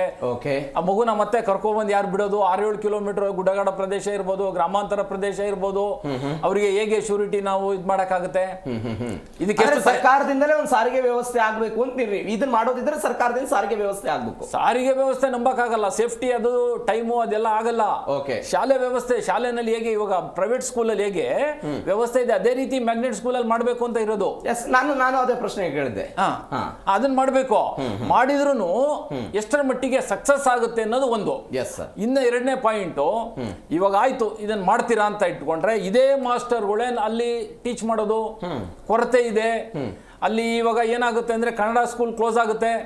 ಯಾಕೆಂದ್ರೆ ಇಂಗ್ಲಿಷ್ ಇರುವಾಗ ಯಾರು ಕನ್ನಡಕ್ಕೆ ಸೇರಲ್ಲ. ಆಯ್ತು, ಇಂಗ್ಲಿಷಿಗೆ ಸೇರ್ಕೊಳ್ತಾರೆ, ಇಂಗ್ಲಿಷ್ ಮೀಡಿಯಮ್ಮು. ನಮ್ಮ ಟೀಚರ್ಸ್ ಇವಾಗ ಟ್ರೈನಿಂಗ್ ಕೊಟ್ಟಿರೋದು ನಿಮಗೆ ಗೊತ್ತಿದೆ. ಲಾಸ್ಟ್ ಟೈಮ್ ನಾವು ಡಿಬೇಟ್ ಇಲ್ಲಿ ಚರ್ಚೆ ಮಾಡಿದ್ವಿ. 6 ದಿವಸ ಟ್ರೈನಿಂಗ್ ಕೊಡ್ತಾರೆ. ಆ 6 ದಿವಸದಲ್ಲಿ ಮಕ್ಕಳಿಗೆ ಇಂಗ್ಲಿಷನ್ನ ಬೋಧನೆ ಮಾಡುವಷ್ಟು ಸಾಮರ್ಥ್ಯ ಆಗುತ್ತಾ? ಮತ್ತೆ ನಾವು ಈ ಮ್ಯಾಗ್ನೆಟ್ ಸ್ಕೂಲ್, KPS ಸ್ಕೂಲ್ ಮಾಡೋ ಉದ್ದೇಶ ಏನು ಅಂದ್ರೆ ಗುಣಮಟ್ಟದ ಶಿಕ್ಷಣವನ್ನ ನಾವು ವ್ಯವಸ್ಥೆ ಎಲ್ಲ ಕೊಡೋದಿಕ್ಕೆ. ಹಾಗಾದ್ರೆ ಆ ಟೀಚರ್ಸ್ ಇಂದ, ಯಾಕಂದ್ರೆ ಅವ್ರದ್ದು ತಪ್ಪಲ್ಲ, ನಾವು ಕನ್ನಡ ಮೀಡಿಯಂ ಇಂದ ಬಂದಿರ್ತೀವಿ. ಆ ಇಂಗ್ಲಿಷನ್ನ 6 ದಿವಸದಲ್ಲಿ ಕಲ್ತ್ಕೊಂಡು ಬೋಧನೆ ಮಾಡೋ ಅಂತದ್ದು ಒಂದು ಮ್ಯಾಜಿಕ್ ಯಾರು ಮಾಡಕ್ ಆಗಲ್ಲ. ಅವ್ರದ್ದು ತಪ್ಪಿಲ್ಲ. ಅವಾಗ ಗುಣಮಟ್ಟನ ಎಕ್ಸ್ಪೆಕ್ಟ್ ಮಾಡೋದು ಸರಿನೂ ಅಲ್ಲ. ಮತ್ತೆ ಅವಾಗ ನಾವು KPS ಮಾಡಿದ್ದು ಉದ್ದೇಶ ಏನು? ಅಂದ್ರೆ ನೀವು ಹೇಳ್ತಾ ಇರೋದು ಸರ್ಕಾರದ ಉದ್ದೇಶ ಸರಿ ಇದೆ, ಅದನ್ನ ಕಾರ್ಯವ್ಯಾಪಿಗೆ ತರುವಂತ ಹಂತಗಳಲ್ಲಿ ಎಳುತ್ತಾ ಇದೆ, ಅದನ್ನ ಸರಿ ಮಾಡ್ಕೊಳ್ಬೇಕು. ಹೌದು, ಮತ್ತೆ ಇದು ಪೂರ್ವ ತಯಾರಿ ಸಾಲದು. ಎಸ್ ಸರ್, ಬರ್ತೀನಿ, ಮಾತನಾಡ್ತೀನಿ. ಎಸ್ ವೀಕ್ಷಕರು, ನಾವು ನೋಡ್ತಾ ಇದ್ದೀವಿ ಸರ್ಕಾರಿ ಶಾಲೆಗಳ ವಿಲೀನದ ಬಗ್ಗೆ. ಈ ಸರ್ಕಾರಿ ಶಾಲೆಗಳ ವಿಲೀನದಿಂದ ಡ್ರಾಪ್ ಔಟ್ ಆಗುವಂತಹ ಪ್ರಮಾಣವೂ ಕೂಡ ಜಾಸ್ತಿ ಆಗುತ್ತೆ ಅನ್ನುವಂಥ ಆತಂಕ ಇದೆ. ಯಾವ ಪರಿಪ್ರಮಾಣದಲ್ಲಾಗ್ಬೋದು? ಈಗ ಅದರ ಪರಿಪ್ರಮಾಣ ಏನಿದೆ? ಸರ್, ಒಂದು ಅಂಕಿಅಂಶ ಇದೆ. ನೀವು 2015-16ರಲ್ಲಿ ಸರ್ಕಾರಿ ಶಾಲೆಗಳಲ್ಲಿ ವಿದ್ಯಾರ್ಥಿಗಳ ಸಂಖ್ಯೆ 47 ಲಕ್ಷ ಇತ್ತು. 2025-26ರಲ್ಲಿ ಆ ಸಂಖ್ಯೆ 38 ಲಕ್ಷಕ್ಕೆ ಇಳಿತು. ಅಂದರೆ ಹೆಚ್ಚು ಕಡಿಮೆ 11 ಲಕ್ಷ. ಶೇಕಡಾವಾರು ನೋಡಿದರೆ 19% ಇಳಿಕೆ ಆಯಿತು. ಅಂದರೆ ಕಳೆದ ಒಂದು 10 ವರ್ಷಗಳಲ್ಲಿ. ಇದೇ ಖಾಸಗಿ ಶಾಲೆಯಲ್ಲಿ 36 ಲಕ್ಷದಿಂದ 47 ಲಕ್ಷಕ್ಕೆ ಏರಿಕೆ ಆಯಿತು. ಅಂದರೆ 29% ಖಾಸಗಿ ಶಾಲೆಗಳ ದಾಖಲಾತಿ ಕಳೆದ 10 ವರ್ಷಗಳಲ್ಲಿ ಏರಿಕೆ ಆಗ್ತಾ ಬಂದಿದೆ.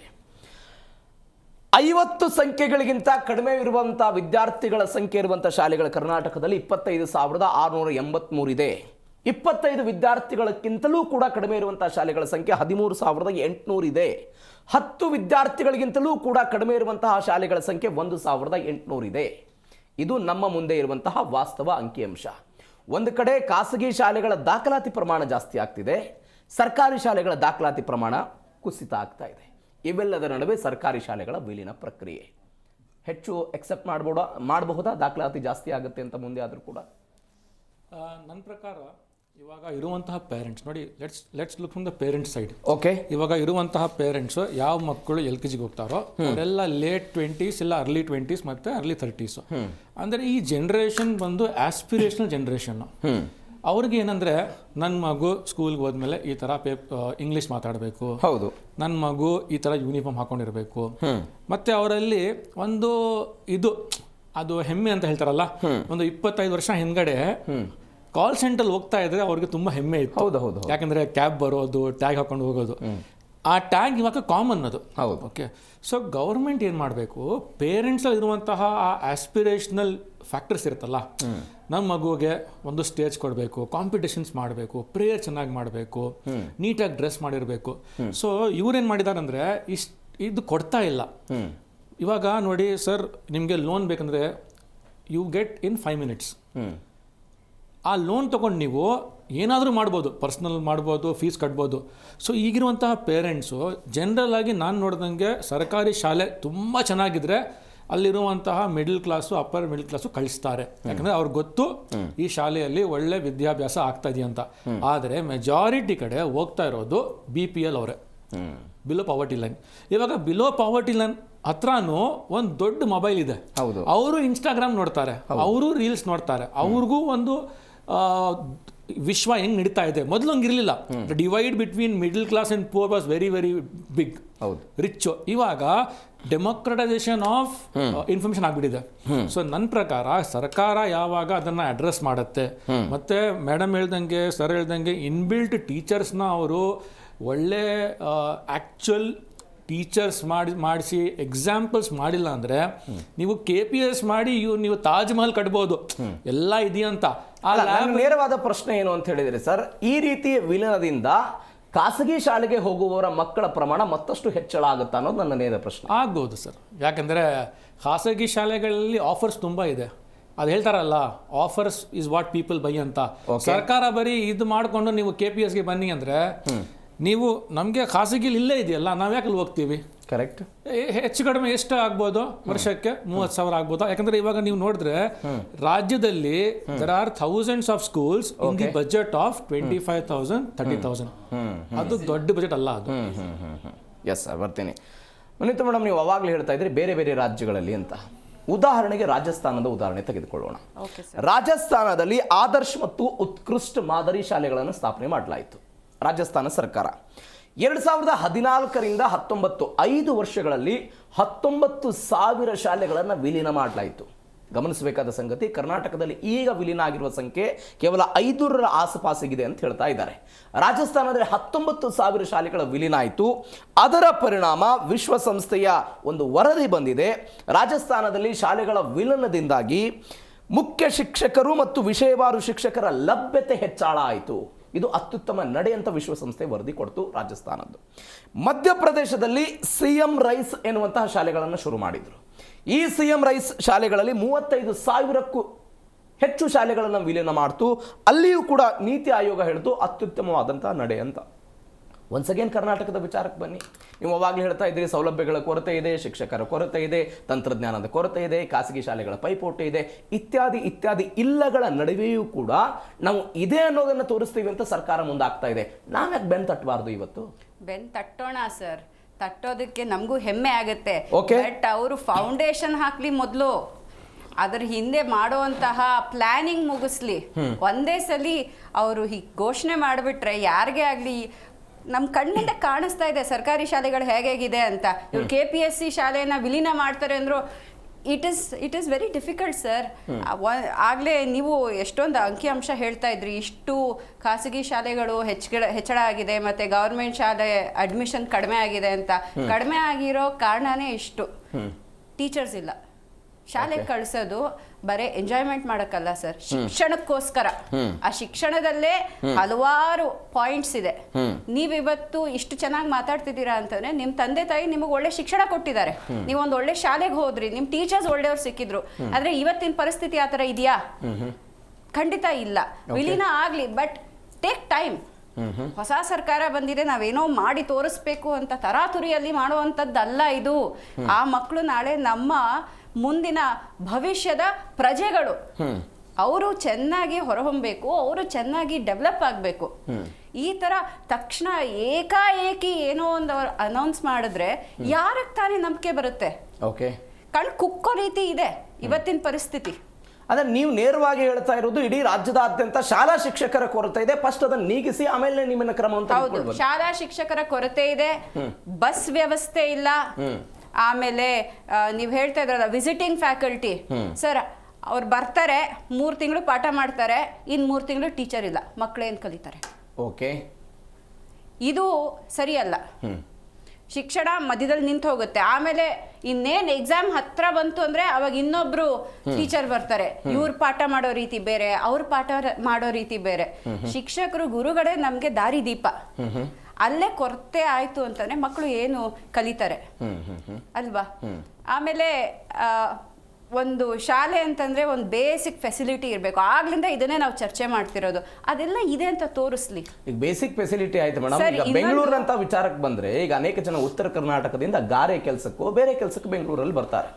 ಬೇರೆ ಬೇರೆ ಬಡಾವಣೆಗಳಲ್ಲಿ ಅವರೆಲ್ಲ ಓದ್ತಾ ಇರ್ತಾರೆ, ಒಬ್ರು ಇಬ್ರು ಮಕ್ಕಳು. ಈಗ ಬೆಂಗಳೂರಿನಂತಹ ಊರುಗಳಲ್ಲಿ ಯಾರು ಸರ್ಕಾರಿ ಶಾಲೆಗೆ ಸೇರಿಸ್ತಾರೆ? ಕೆಲವೊಂದಿಷ್ಟು ಜನ ವಿದ್ಯಾರ್ಥಿಗಳು ಓದ್ತಾ ಇರೋದನ್ನ ನಾವು ನೋಡ್ತಾ ಇದ್ದೀವಿ. ಸರ್, ನಾನು ಓದಿದ್ದು ಸರ್ಕಾರಿ ಶಾಲೆನಲ್ಲಿ. ಕರೆಕ್ಟ್ ಮೇಡಮ್, ಅವಾಗಿನ ಪರಿಸ್ಥಿತಿ ಆತರ ಇತ್ತು. ಅವಾಗಿನ ಪರಿಸ್ಥಿತಿ ನಾನು ಕೂಡ ಓದಿ ಬಂದಿರೋ ಸರ್ಕಾರಿ ಹಿರಿಯ ಪ್ರಾಥಮಿಕ ಶಾಲೆಯಿಂದಲೇ. ಇವತ್ತಿಗೂ ಕೂಡ ನನ್ನ ಹಳ್ಳಿಯಲ್ಲಿ ನನ್ನ ಸರ್ಕಾರಿ ಹಿರಿಯ ಪ್ರಾಥಮಿಕ ಶಾಲೆಯ ಸ್ಟ್ರೆಂತ್ 480 ಇದೆ.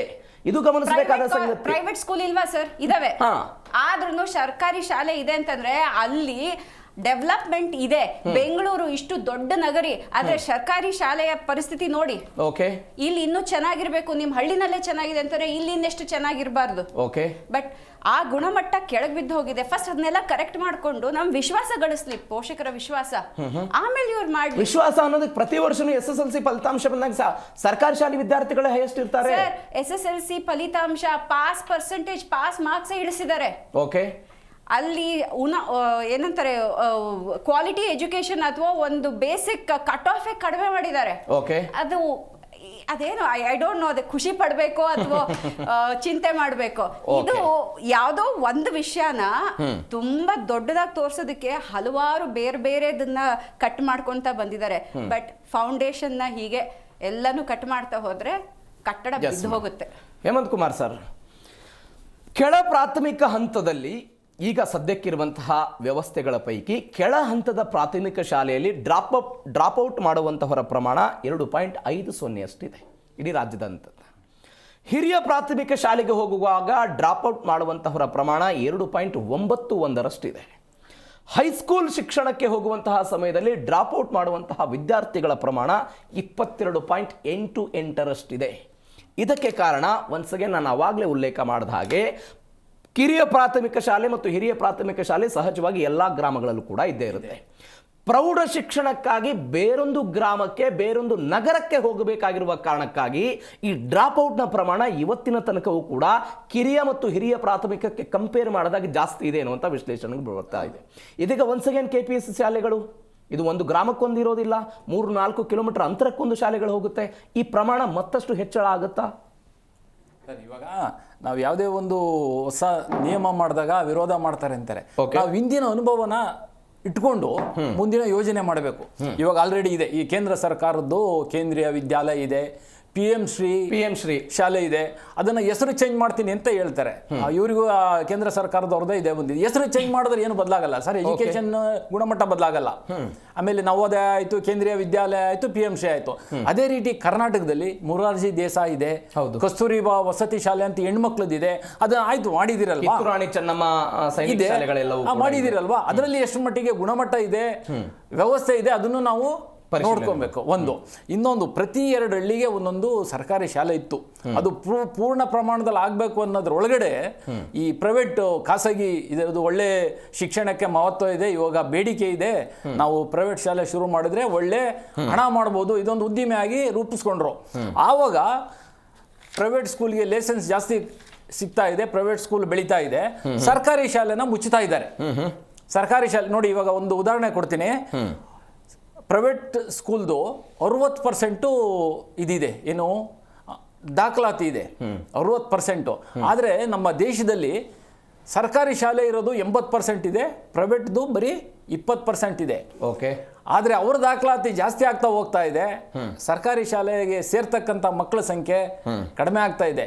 ಇದ್ರ ಮುನ್ಸೂಚನೆ ಏನು ಅಂದರೆ ಮುಂದೆ ಎಲ್ಲದು ಪ್ರೈವೇಟ್ ಸ್ಕೂಲಿಗೆ ಆಗ್ತದೆ. ಇವಾಗ ನೀವು ಒಂದು ಪಾಯಿಂಟ್ ಹೇಳಿದ್ರಿ ಆವಾಗಲೇ, ಇದು ಡ್ರಾಪ್ಔಟ್ ಇನ್ನೂ ಜಾಸ್ತಿ ಆಗ್ಬೋದಾ ಅಂತ. ನೋಡಿ, ಹೆಣ್ಮಕ್ಳು ಹೈಸ್ಕೂಲಿಗೆ ಹೋದಂಗೆ ಈ ಗ್ರಾಮಾಂತರದಿಂದ ಮುಂದಕ್ಕೆ ಹೋಗ್ಬೇಕು ಅಂದರೆ ಸೇಫ್ಟಿ ಬೇರೆ ಬೇರೆ ವಿಷಯದಿಂದ ಅವ್ರನ್ನ ಶಾಲೆ ಬಿಡಿಸ್ತಾರೆ. ಕೇವಲ ಸೇಫ್ಟಿ ಅನ್ನೋದಕ್ಕಿಂತಲೂ ಕೂಡ ಗ್ರಾಮಾಂತರ ಪ್ರದೇಶದಲ್ಲಿ ಇವತ್ತಿನ ತನಕವೂ ಕೂಡ ಎಲ್ರಿಗೂ ಅಂತಲ್ಲ, ಬಹುತೇಕ ಜನರಿಗೆ ಖಾಸಗಿ ಶಾಲೆಗೆ ಕಳಿಸುವುದಕ್ಕೆ ಆರ್ಥಿಕ ವ್ಯವಸ್ಥೆಗಳು ಇಲ್ಲದೆ ಇರುವ ಆರ್ಥಿಕ ವ್ಯವಸ್ಥೆ ಇಲ್ಲ. ಸರ್ಕಾರಿ ಶಾಲೆಗಳ ಮೇಲೆ ಡಿಪೆಂಡೆನ್ಸಿ ಇದ್ದಾರೆ. ಸರ್ಕಾರಿ ಪ್ರೌಢಶಾಲೆ ಕಳಿಸ್ತಾರೆ, ಅಲ್ಲಿ ಉಚಿತವಾದ ಬಟ್ಟೆ ಸಿಗುತ್ತೆ, ಉಚಿತವಾದ ಆಹಾರ ಸಿಗುತ್ತೆ, ಕಡ್ಡಾಯ ಮತ್ತು ಬೇಕಾದಂತಹ ಮಹತ್ವಪೂರ್ಣವಾದ ಶಿಕ್ಷಣ ಸಿಗುತ್ತೆ, ಎಲ್ಲವೂ ಕೂಡ ಸಿಗುತ್ತೆ. ಇವತ್ತು ರೈತರ ಮಕ್ಕಳು, ಬಡವರ ಮಕ್ಕಳು, ಶೋಷಿತರ ಮಕ್ಕಳು, ಕಾರ್ಮಿಕರ ಮಕ್ಕಳು, ದುರ್ಬಲರು ಎಲ್ಲರೂ ಸರ್ಕಾರಿ ಶಾಲೆ 80% ಇದೆ. ಹೌದು, ಸಕ್ಸಸ್. ಅದಕ್ಕೆ ನಾವು ವ್ಯವಸ್ಥೆ ಕೊಡಿ ಅಂತ ಕೇಳ್ತೀವಿ.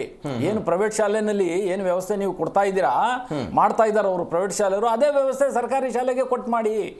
ಆವಾಗ ಅಲ್ಲಿಗೆ ಹೋಗದೆ ಯಾರು ಇಷ್ಟಪಡಲ್ಲ, ಓಕೆ, ಸರ್ಕಾರಿ ಶಾಲೆಗೆ ಜಾಯಿನ್ ಆಗ್ತಾರೆ. ಇಲ್ಲಿ ಆ ವ್ಯವಸ್ಥೆ ಇಲ್ಲ ಅಂತ ಹೇಳಿ ತಾನೆ ಪ್ರೈವೇಟ್ ಶಾಲೆಗೆ ಹೋಗ್ತಾ ಇರೋದು. ಅದನ್ನ ಮಾಡ್ಲಿ, ಅಲ್ಲೇ ಗುಣಮಟ್ಟ ಕೊಡ್ಲಿ ಅಂತ ಅದು ಒಂದು ಬೇಡಿಕೆ, ಅದು ಆಗ್ಬೇಕು ಸರ್. ಇಲ್ಲ ಅಂದ್ರೆ ಮುಂದೆ ಇದು ಪ್ರತಿಯೊಬ್ಬರಿಗೂ ಸಾಮಾನ್ಯವಾಗಿ ಅಂದಾಜಾಗ್ತದೆ. ಇದರ ಹಿಂದೆ ದೊಡ್ಡ ಹುನ್ನಾರ ಇರ್ತದೆ. ಇವಾಗ ಎಲ್ಲದೂ ಮರ್ಜ್ ಮಾಡಿದ್ರೆ ಅಲ್ಲಿಯ ಜಾಗ ಏನಾಗ್ತದೆ, ಅಲ್ಲಿ ಜಾಗ ಇರುತ್ತೆ, ಆ ಜಾಗನ ಯಾರಿಗೆ ಕೊಡ್ತಾರೆ?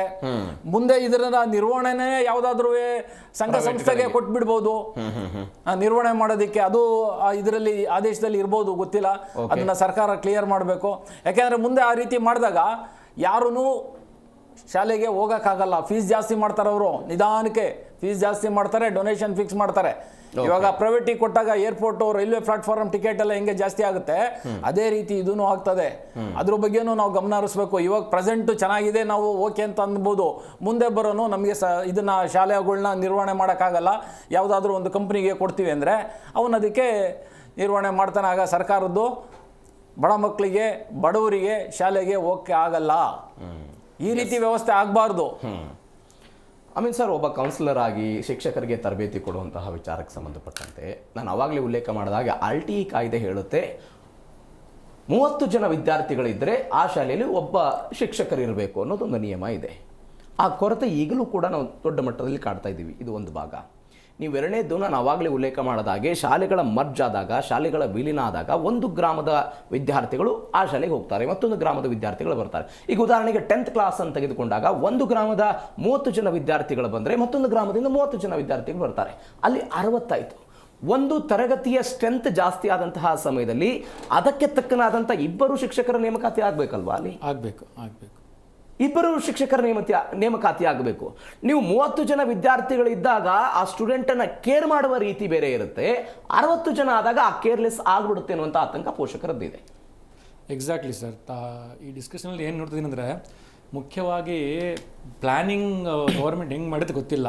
ಓಕೆ, ಸರ್ ಹೇಳ್ದಂಗೆ ಹಿಡನ್ ಏನಿದೆ ಮುಂದೆ ಇವಾಗ ಹೇಳ್ತಾ ಇದ್ದಾರೆ, ನಾವು ವಿಲೀನ್ ಮಾಡ್ತೀವಿ ಮತ್ತು ಎಲ್ಲರನ್ನ ಸೆಂಟರ್ ಕರೆಸಿ ಇದು ಮಾಡ್ತೀವಿ ಅಂತ. ನನ್ನ ಪ್ರಕಾರ ಇವಾಗಿರುವಂತಹ ಸಿಚುವೇಶನ್ಸಲ್ಲಿ ನಮ್ಮ ರಾಜ್ಯದ ಮಕ್ಕಳಿಗೆ ಕಾಂಪಿಟೇಟಿವ್ ವರ್ಲ್ಡ್ಗೆ ತಯಾರಿ ಮಾಡೋದಕ್ಕೆ ಇವ್ರು ಏನು ಸ್ಟೆಪ್ಸ್ ತಗೋತಾರೋ ಅದು ತುಂಬ ಮ್ಯಾಟ್ರ್ ಆಗುತ್ತೆ. ಯಾಕಂದರೆ ಇವಾಗ ಆಲ್ರೆಡಿ ನೀವು ನೋಡ್ತಾ ಇದ್ದೀರಾ, CET ಇರ್ಬೋದು, ನೀಟ್ ಇರ್ಬೋದು, ಡಿಮ್ಯಾಂಡ್ ಕಡಿಮೆ ಆಗ್ತಾಯಿಲ್ಲ, ಡಿಮ್ಯಾಂಡ್ ಜಾಸ್ತಿನೇ ಆಗ್ತಾಯಿದೆ. ಯಾಕಂದರೆ ಅದರಲ್ಲಿ ಬೇರೆ ಬೇರೆ ಕೋರ್ಸ್ನ ಜಾಯಿನ್ ಮಾಡ್ತಾ ಇದ್ದಾರೆ. ಸೊ ಹಂಗಾಗಿ ಟೀಚರ್ ಸ್ಟೂಡೆಂಟ್ ರೇಷಿಯೋನ ಇವರು ಇನ್ಕ್ರೀಸ್ ಮಾಡಿಬಿಟ್ರೆ ಎಫೆಕ್ಟಿವ್ನೆಸ್ ಡ್ರಾಪ್ ಆಗೇ ಆಗುತ್ತೆ. ಒಂದು ಕಡೆ ನೀವು ಏನೋ ಒಂದು ಸೇವ್ ಮಾಡೋಕ್ಕೆ ಹೋಗಿ ಇಲ್ಲಿ ಪ್ರೆಷರ್ ಬಿಲ್ಡಪ್ ಮಾಡಿಬಿಟ್ರೆ ಅಲ್ಲಿ ಬೇಕಾಗಿರುವಂತಹ ಅಟೆನ್ಷನ್ನು ಆಲ್ರೆಡಿ ಈಗಿನ ಮಕ್ಕಳಿಗೆ 20 ನಿಮಿಷಕ್ಕಿಂತ ಜಾಸ್ತಿ 10 ನಿಮಿಷನೂ ನೀವು ಕೂರಿಸ್ಬಿಟ್ರೆ ನೀವು ಗ್ರೇಟು. ಹೌದು.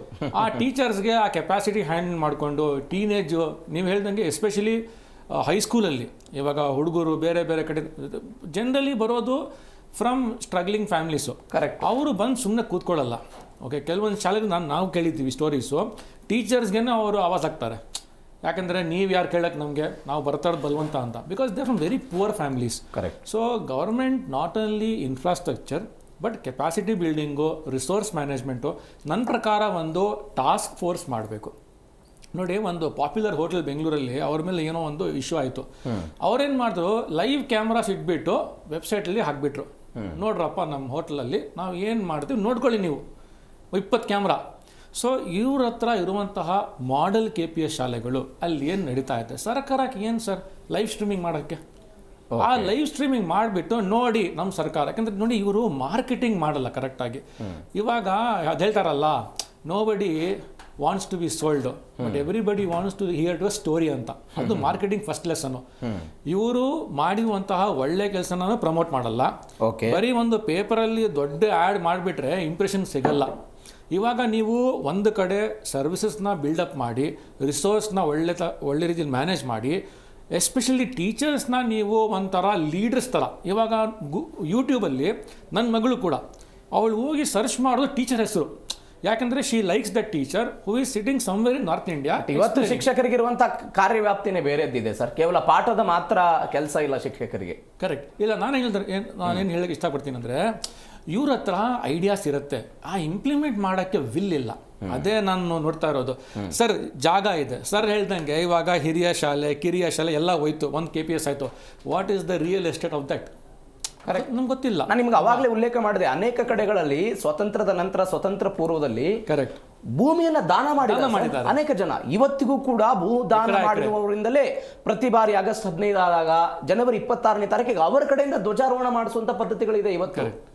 ಆ ಭೂಮಿಯ ಪರಿಸ್ಥಿತಿಗಳೇನಾಗುತ್ತೆ, ಕಟ್ಟಡ ಈಗ ಕೇವಲ ಗ್ರಾಮಾಂತರ ಪ್ರದೇಶದಲ್ಲಿ, ಈಗ ಸಿಟಿಗಳಲ್ಲಂತೆ ಒಂದು ಶಿಕ್ಷಣ ಕೇಂದ್ರ ಅಥವಾ ಒಂದು ಸ್ಕೂಲ್ ಅಂತ ಹೇಳಿದ್ರೆ ಪಾಠ ಪ್ರವಚನ ಮಾಡುವಂತ ಕಟ್ಟಡ ಮಾತ್ರ ಉಳಿದಿಲ್ಲ, ಒಂದು ಸಾಂಸ್ಕೃತಿಕ ಬೆಸುಗೆ ಬೆಸೆದಿದೆ. ಅದರ ಜೊತೆಗೆ ಸಾಂಸ್ಕೃತಿಕ ಬೆಸುಗೆ ಬೆಸೆದಿದೆ ಶಾಲೆ ಅಂತ ಹೇಳಿದ್ರೆ. ಈಗ ಅನೇಕ ಜನ ಹಳ್ಳಿಗಳಲ್ಲಿ ಹೋದ್ರೆ ನಮಗೆ ಆ ಸರ್ಗಳಿದ್ರು, ಇವರಿದ್ರು, ಅದಿತ್ತು, ಇದಿತ್ತು, ಒಂದು ಸಮುದಾಯದ ಮೇಲೆ ಎಫೆಕ್ಟ್ ಆಗುತ್ತೆ ಅನ್ನೋದು ನನ್ನ ಬೇಸಿಕ್ ಪ್ರಶ್ನೆ. Correct sir.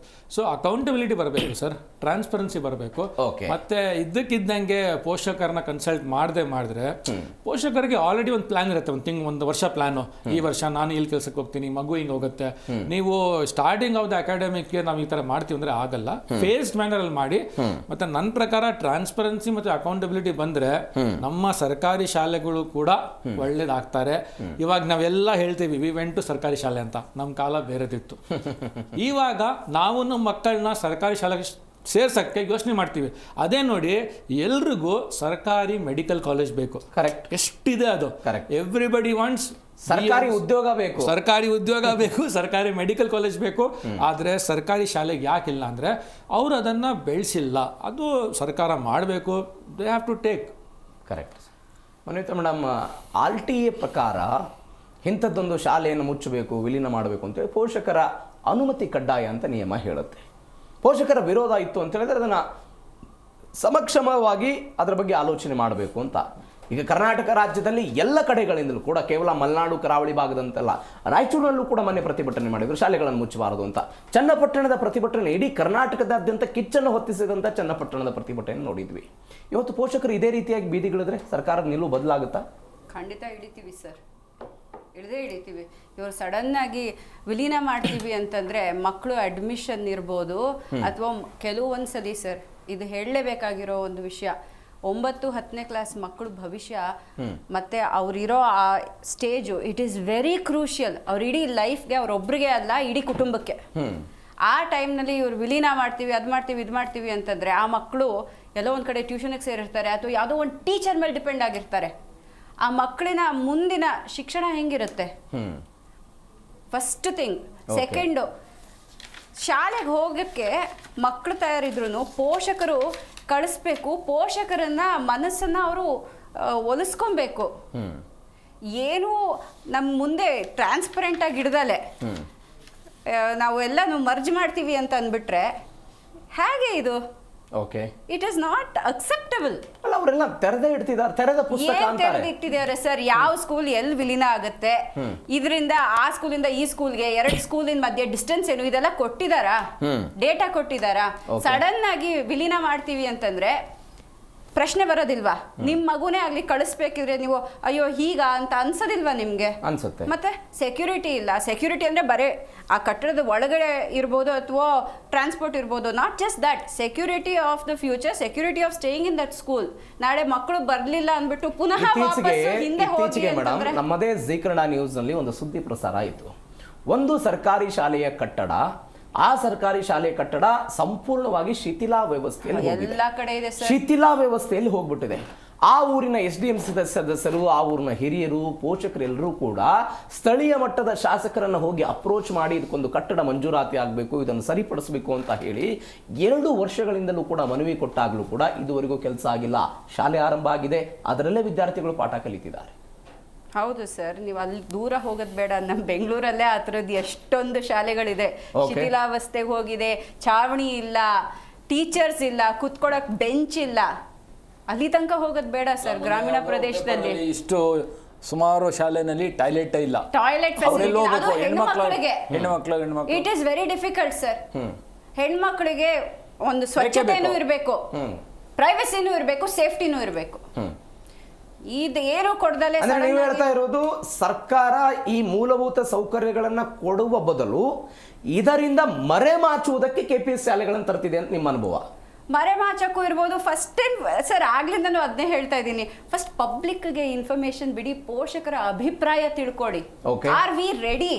ನಾವು ತಾನೇ ಕಳ್ಸೋದು ಮಕ್ಕಳನ್ನ. ನಾವು ಮಕ್ಕಳನ್ನೇ ಕಳಿಸ್ತಲೇ ಹೋದ್ರೆ KPSC ಶಾಲೆ ಮಾಡಿ ಮುಂದೆ ಎಲ್ಲಿ ನಡೆಯುತ್ತೆ? First you ask what is our demand, what is our opinion. ಆಮೇಲೆ ನೀವು ನಮ್ಮನ್ನು ಒಂದು take us into consideration. ಹೌದಲ್ವಾ ಸರ್? ಎಸ್. ಹೇಮಂತ್ ಕುಮಾರ್ ಅವರೇ, ನೈಬರ್ಹುಡ್ ಸ್ಕೂಲ್ಗಳನ್ನು ಜಾಸ್ತಿ ಮಾಡಬೇಕು ಅನ್ನೋದೊಂದು ಅಭಿಪ್ರಾಯ ಇದೆ. KPS ನೈಬರ್ಹುಡ್ ಸ್ಕೂಲ್ಗಳು ಆಗಬೇಕು ಅಂತ, ಇದು ಸರಿನಾ? ಇದು ಕರೆಕ್ಟ್. ನೇಬರ್ಹುಡ್ ಸ್ಕೂಲ್ಸ್, ಒಳ್ಳೇದಲ್ಲ ಸರ್? ಕರೆಕ್ಟ್. ಓಕೆ ಸರ್, ಇವಾಗ ನೀವು ಹೇಳಿದ್ರಿ ಮಧ್ಯಪ್ರದೇಶದಲ್ಲಿ ಸಕ್ಸಸ್ ಇದೆ ಅಂತ. ಇಂಡಿಯಾದಲ್ಲಿ ನೀತಿ ಆಯೋಗ ರಿಪೋರ್ಟ್ 2014 to 24 ನೀತಿ ಆಯೋಗದ ರಿಪೋರ್ಟ್ ತೊಗೊಂಡು ನೋಡಿ, 93,000 ಸ್ಕೂಲ್ಸನ್ನು ಕ್ಲೋಸ್ ಮಾಡಿದ್ದಾರೆ. 93,000 ಸರ್ಕಾರಿ ಶಾಲೆಗಳ ಅಕ್ರಾಸ್. ಹೈಯೆಸ್ಟ್ ಮಧ್ಯಪ್ರದೇಶ. ಹೌದು. ಈ ಸಕ್ಸಸ್ ರೇಟ್ ಅನ್ನು ನೀವು ಹೇಳಿದ್ರಲ್ವ, ಅದಕ್ಕೆ ಹೇಳ್ತಾ ಇರೋದು. ನಾಳೆ ಇಲ್ಲೂ ಹಂಗೆ ಆಗಬಾರ್ದು. ಕ್ಲೋಸ್ ಅಲ್ಲಲ್ಲ, ಅಲ್ಲಿ 35 ನಾನು ಇವನ್ ಅದನ್ನು ಕೂಡ ಹೇಳ್ಬಿಡ್ತೀನಿ. ನಮಗೆ ಗೊತ್ತಾಯ್ತು. ರಾಜಸ್ಥಾನ, ಮಧ್ಯಪ್ರದೇಶದಲ್ಲಿ ಸರ್ಕಾರಿ ಶಾಲೆಗಳು 19,000 ಮತ್ತು 35,000 ಕ್ಲೋಸ್ ಮಾಡಿದಾಗ್ಲೂ ಕೂಡ ಅಲ್ಲಿ ಶಿಕ್ಷಕರು ಮತ್ತು ವಿದ್ಯಾರ್ಥಿಗಳಿಗೆ ಈ ಹಿಂದೆ ಇದ್ದಂತಹ ಡಿಫರೆನ್ಸ್ ಇತ್ತಲ್ಲ, ರೇಷಿಯೋ ಇತ್ತಲ್ಲ, ಅದೆಲ್ಲವೂ ಕೂಡ ಸರಿಯಾಯಿತು. ವಿದ್ಯಾರ್ಥಿಗಳ ಬೆಳವಣಿಗೆಗೆ ಅದು ಪೂರಕ ಆಯಿತು ಅಂತ ವರದಿಗಳು ಬಂದಿರೋದು. ಅಂಡ್ ಇದೇ ಸಮಯದಲ್ಲಿ ನಾವು ಚರ್ಚೆ ಮಾಡಬೇಕಾದಂತ ವಿಚಾರ ಅಂತ ಹೇಳಿದ್ರೆ, ಅಲ್ಲಿ ಸಕ್ಸಸ್ ಯಾಕಾಯ್ತು ಅಂತ ಹೇಳಿದ್ರೆ, ನೀವು ಅವಾಗಲೇ ಅಭಿಪ್ರಾಯ ಹಾಕಿದ್ರಿ, ಆತಂಕವನ್ನು ಹೊರ ಹಾಕಿದ್ರಿ, ಸರ್ಕಾರಿ ಶಾಲೆಗಳಲ್ಲಿ ಸಾರಿಗೆ ವ್ಯವಸ್ಥೆ ಸರಿಯಾಗಿಲ್ಲ. ಆ ಸಾರಿಗೆ ವ್ಯವಸ್ಥೆಗಳನ್ನು ಸರ್ಕಾರದವರು ಅಲ್ಲಿ ಕೊಟ್ಟರು, ಮೂಲಭೂತ ಸೌಲಭ್ಯಗಳನ್ನು ಕೊಡೋ ಪ್ರಯತ್ನವನ್ನು ಮಾಡಿದ್ರು. ಅದು ಕೂಡ ಕರ್ನಾಟಕದಲ್ಲಿ ಆಗಬೇಕು ಅನ್ನೋದು ನಮ್ಮ ವಿಚಾರ ಅಷ್ಟೇ. ಇವಾಗ ಆ ಉದ್ದೇಶದಿಂದಲೋ ಮಕ್ಕಳಿಗೆ ಬಸ್ ಪಾಸ್ ಅನ್ನ ಫ್ರೀ ಮಾಡಿದ್ದಾರೆ. ಮೋಸ್ಟ್ಲಿ ಅದಿರಬೇಕು. ಆದ್ರೆ ಮ್ಯಾಗ್ನೆಟ್ ಸ್ಕೂಲ್ಗೆ ADB ಬ್ಯಾಂಕ್ ಅವರು ಹಣ ಅದನ್ನ ಕೊಡ್ತಾ ಇದ್ದಾರೆ, ಅದೊಂದು ಉದ್ದೇಶ. ಮತ್ತೆ ಅವರು ಟ್ರಾನ್ಸ್ಪೋರ್ಟ್ ವ್ಯವಸ್ಥೆ ಮಾಡಬೇಕು. ಮಕ್ಕಳು ಬಸ್ಸಲ್ಲಿ ಓಡಾಡಿ, 1ನೇ ಕ್ಲಾಸು UKG ಅವರು ಬಸ್ಸಲ್ಲಿ ಓಡಾಡಿ, ಖಂಡಿತ ಅದು ಅವರ ಶಿಕ್ಷಣಕ್ಕೆ ಆಗಲಿ, ಶಾಲೆಗೆ ಒಂದೇ ಸರ್ಕಾರಿ ಒಂದು ಬಸ್ ಇರಬೇಕು ಅನ್ನೋಂಥ ವ್ಯವಸ್ಥೆ. ಹೆಂಗೆ ಸಾರಿಗೆ ವ್ಯವಸ್ಥೆ ಪ್ರೈವೇಟ್ ಸ್ಕೂಲಿಗೆ ಒಂದು ತಮ್ಮದೇ ಆದಂತಹ ವ್ಯವಸ್ಥೆಗಳನ್ನು ಮಾಡ್ಕೊಂಡಿರ್ತಾರೋ ಅದೇ ತರನಾದಂತಹ ವ್ಯವಸ್ಥೆ ಅದು ಆಗ್ಬೇಕು ಅಂತ ಸರ್. ನಾನು ಇವಾಗ ಪ್ರೈವೇಟ್ ಸ್ಕೂಲಲ್ಲಿ ಈ ಮಕ್ಕಳ ಮತ್ತೆ ಟೀಚರ್ಸ್ ಅನುಪಾತ ನೋಡಿದ್ರೆ 50 ಇರುತ್ತೆ. ಅಂದ್ರೆ 50 ಮಕ್ಕಳಿಗೆ ಒಬ್ರು ಟೀಚರ್ ಇರ್ತಾರೆ. ದೊಂಬಿ ಇರ್ತದೆ. ನಮ್ಮ ಸರ್ಕಾರಿ ಶಾಲೆನಲ್ಲಿ 25-20 ಮಕ್ಕಳಿಗೆ ಒಂದು ಟೀಚರ್ ಇರ್ತಾರೆ ಅನುಪಾತ. ಮತ್ತೆ ಅಲ್ಲಿ ಅಟೆನ್ಷನ್ ಇರ್ತದೆ ಮಕ್ಕಳಿಗೆ, ಪ್ರತಿಯೊಂದು ಮಗುಗೂ ಅವ್ರ ಅಟೆನ್ಷನ್ ಕೊಡ್ಬೋದು. ನಾವು ಬರೀ ಒಂದೇ ಒಂದು ರಿಸಲ್ಟು ಪರ್ಸೆಂಟೇಜ್ ಬರುತ್ತೆ ಅನ್ನೋದನ್ನ ನೋಡಬಾರ್ದು. ಓವರ್ ಆಲ್ ಡೆವಲಪ್ಮೆಂಟು, ಮಗುವಿನ ಓವರ್ ಆಲ್ ಡೆವಲಪ್ಮೆಂಟು ಎಲ್ಲಿದೆ ಅನ್ನೋದ್ರ ಮೇಲೂ ನಾವು ಅಳಿಬೇಕಾಗುತ್ತೆ. ಎಸ್ ಸರ್, ಕ್ವಿಕ್ ಆಗಿ ಸರ್, ಏನೋ ಹೇಳ್ತಾ ಇದ್ದೀರಿ ನೀವು ಸರ್? ಅಲ್ಟಿಮೇಟ್ಲಿ ನಮ್ಮೆಲ್ಲರ ಅಭಿಪ್ರಾಯ ಏನಂದರೆ, ಬೇಸಿಕ್ಸ್ ಇಸ್ ಮಿಸ್ಸಿಂಗ್.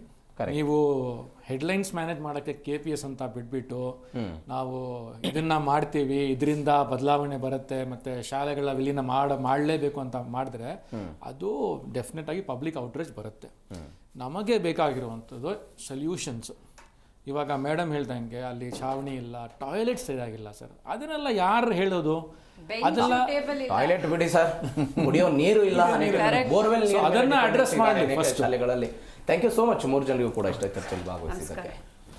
ಸರ್ಕಾರ ಮಹತ್ವದ ನಿರ್ಣಯವನ್ನೇನೋ ತೆಗೆದುಕೊಳ್ತಾ ಇದೆ. ನಿರ್ಣಯಕ್ಕೂ ಮೊದಲು ಮೂಲಭೂತ ಸೌಕರ್ಯಗಳನ್ನು ಒದಗಿಸಲಿ, ಅದಾದ ನಂತರ ಈ ವಿಚಾರದಲ್ಲಿ ಹೆಜ್ಜೆ ಇಡಲಿ ಅನ್ನೋದು ಪೋಷಕರು, ತಜ್ಞರು ಎಲ್ಲರ ಅಭಿಪ್ರಾಯ ಕೂಡ ಆಗಿದೆ.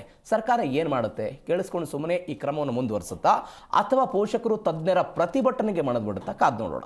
ಇದರೊಂದಿಗೆ ಇವತ್ತಿನ ಮೆಗಾ ಸುದ್ದಿಯನ್ನು ಮುಗಿಸ್ತಾ ಇದ್ದೀನಿ. ನೋಡ್ತಾ ಇರಿ ಜೀ ಕನ್ನಡ ನ್ಯೂಸ್, ಸತ್ಯವೇ ಸುದ್ದಿಯ ಜೀವಾಳ.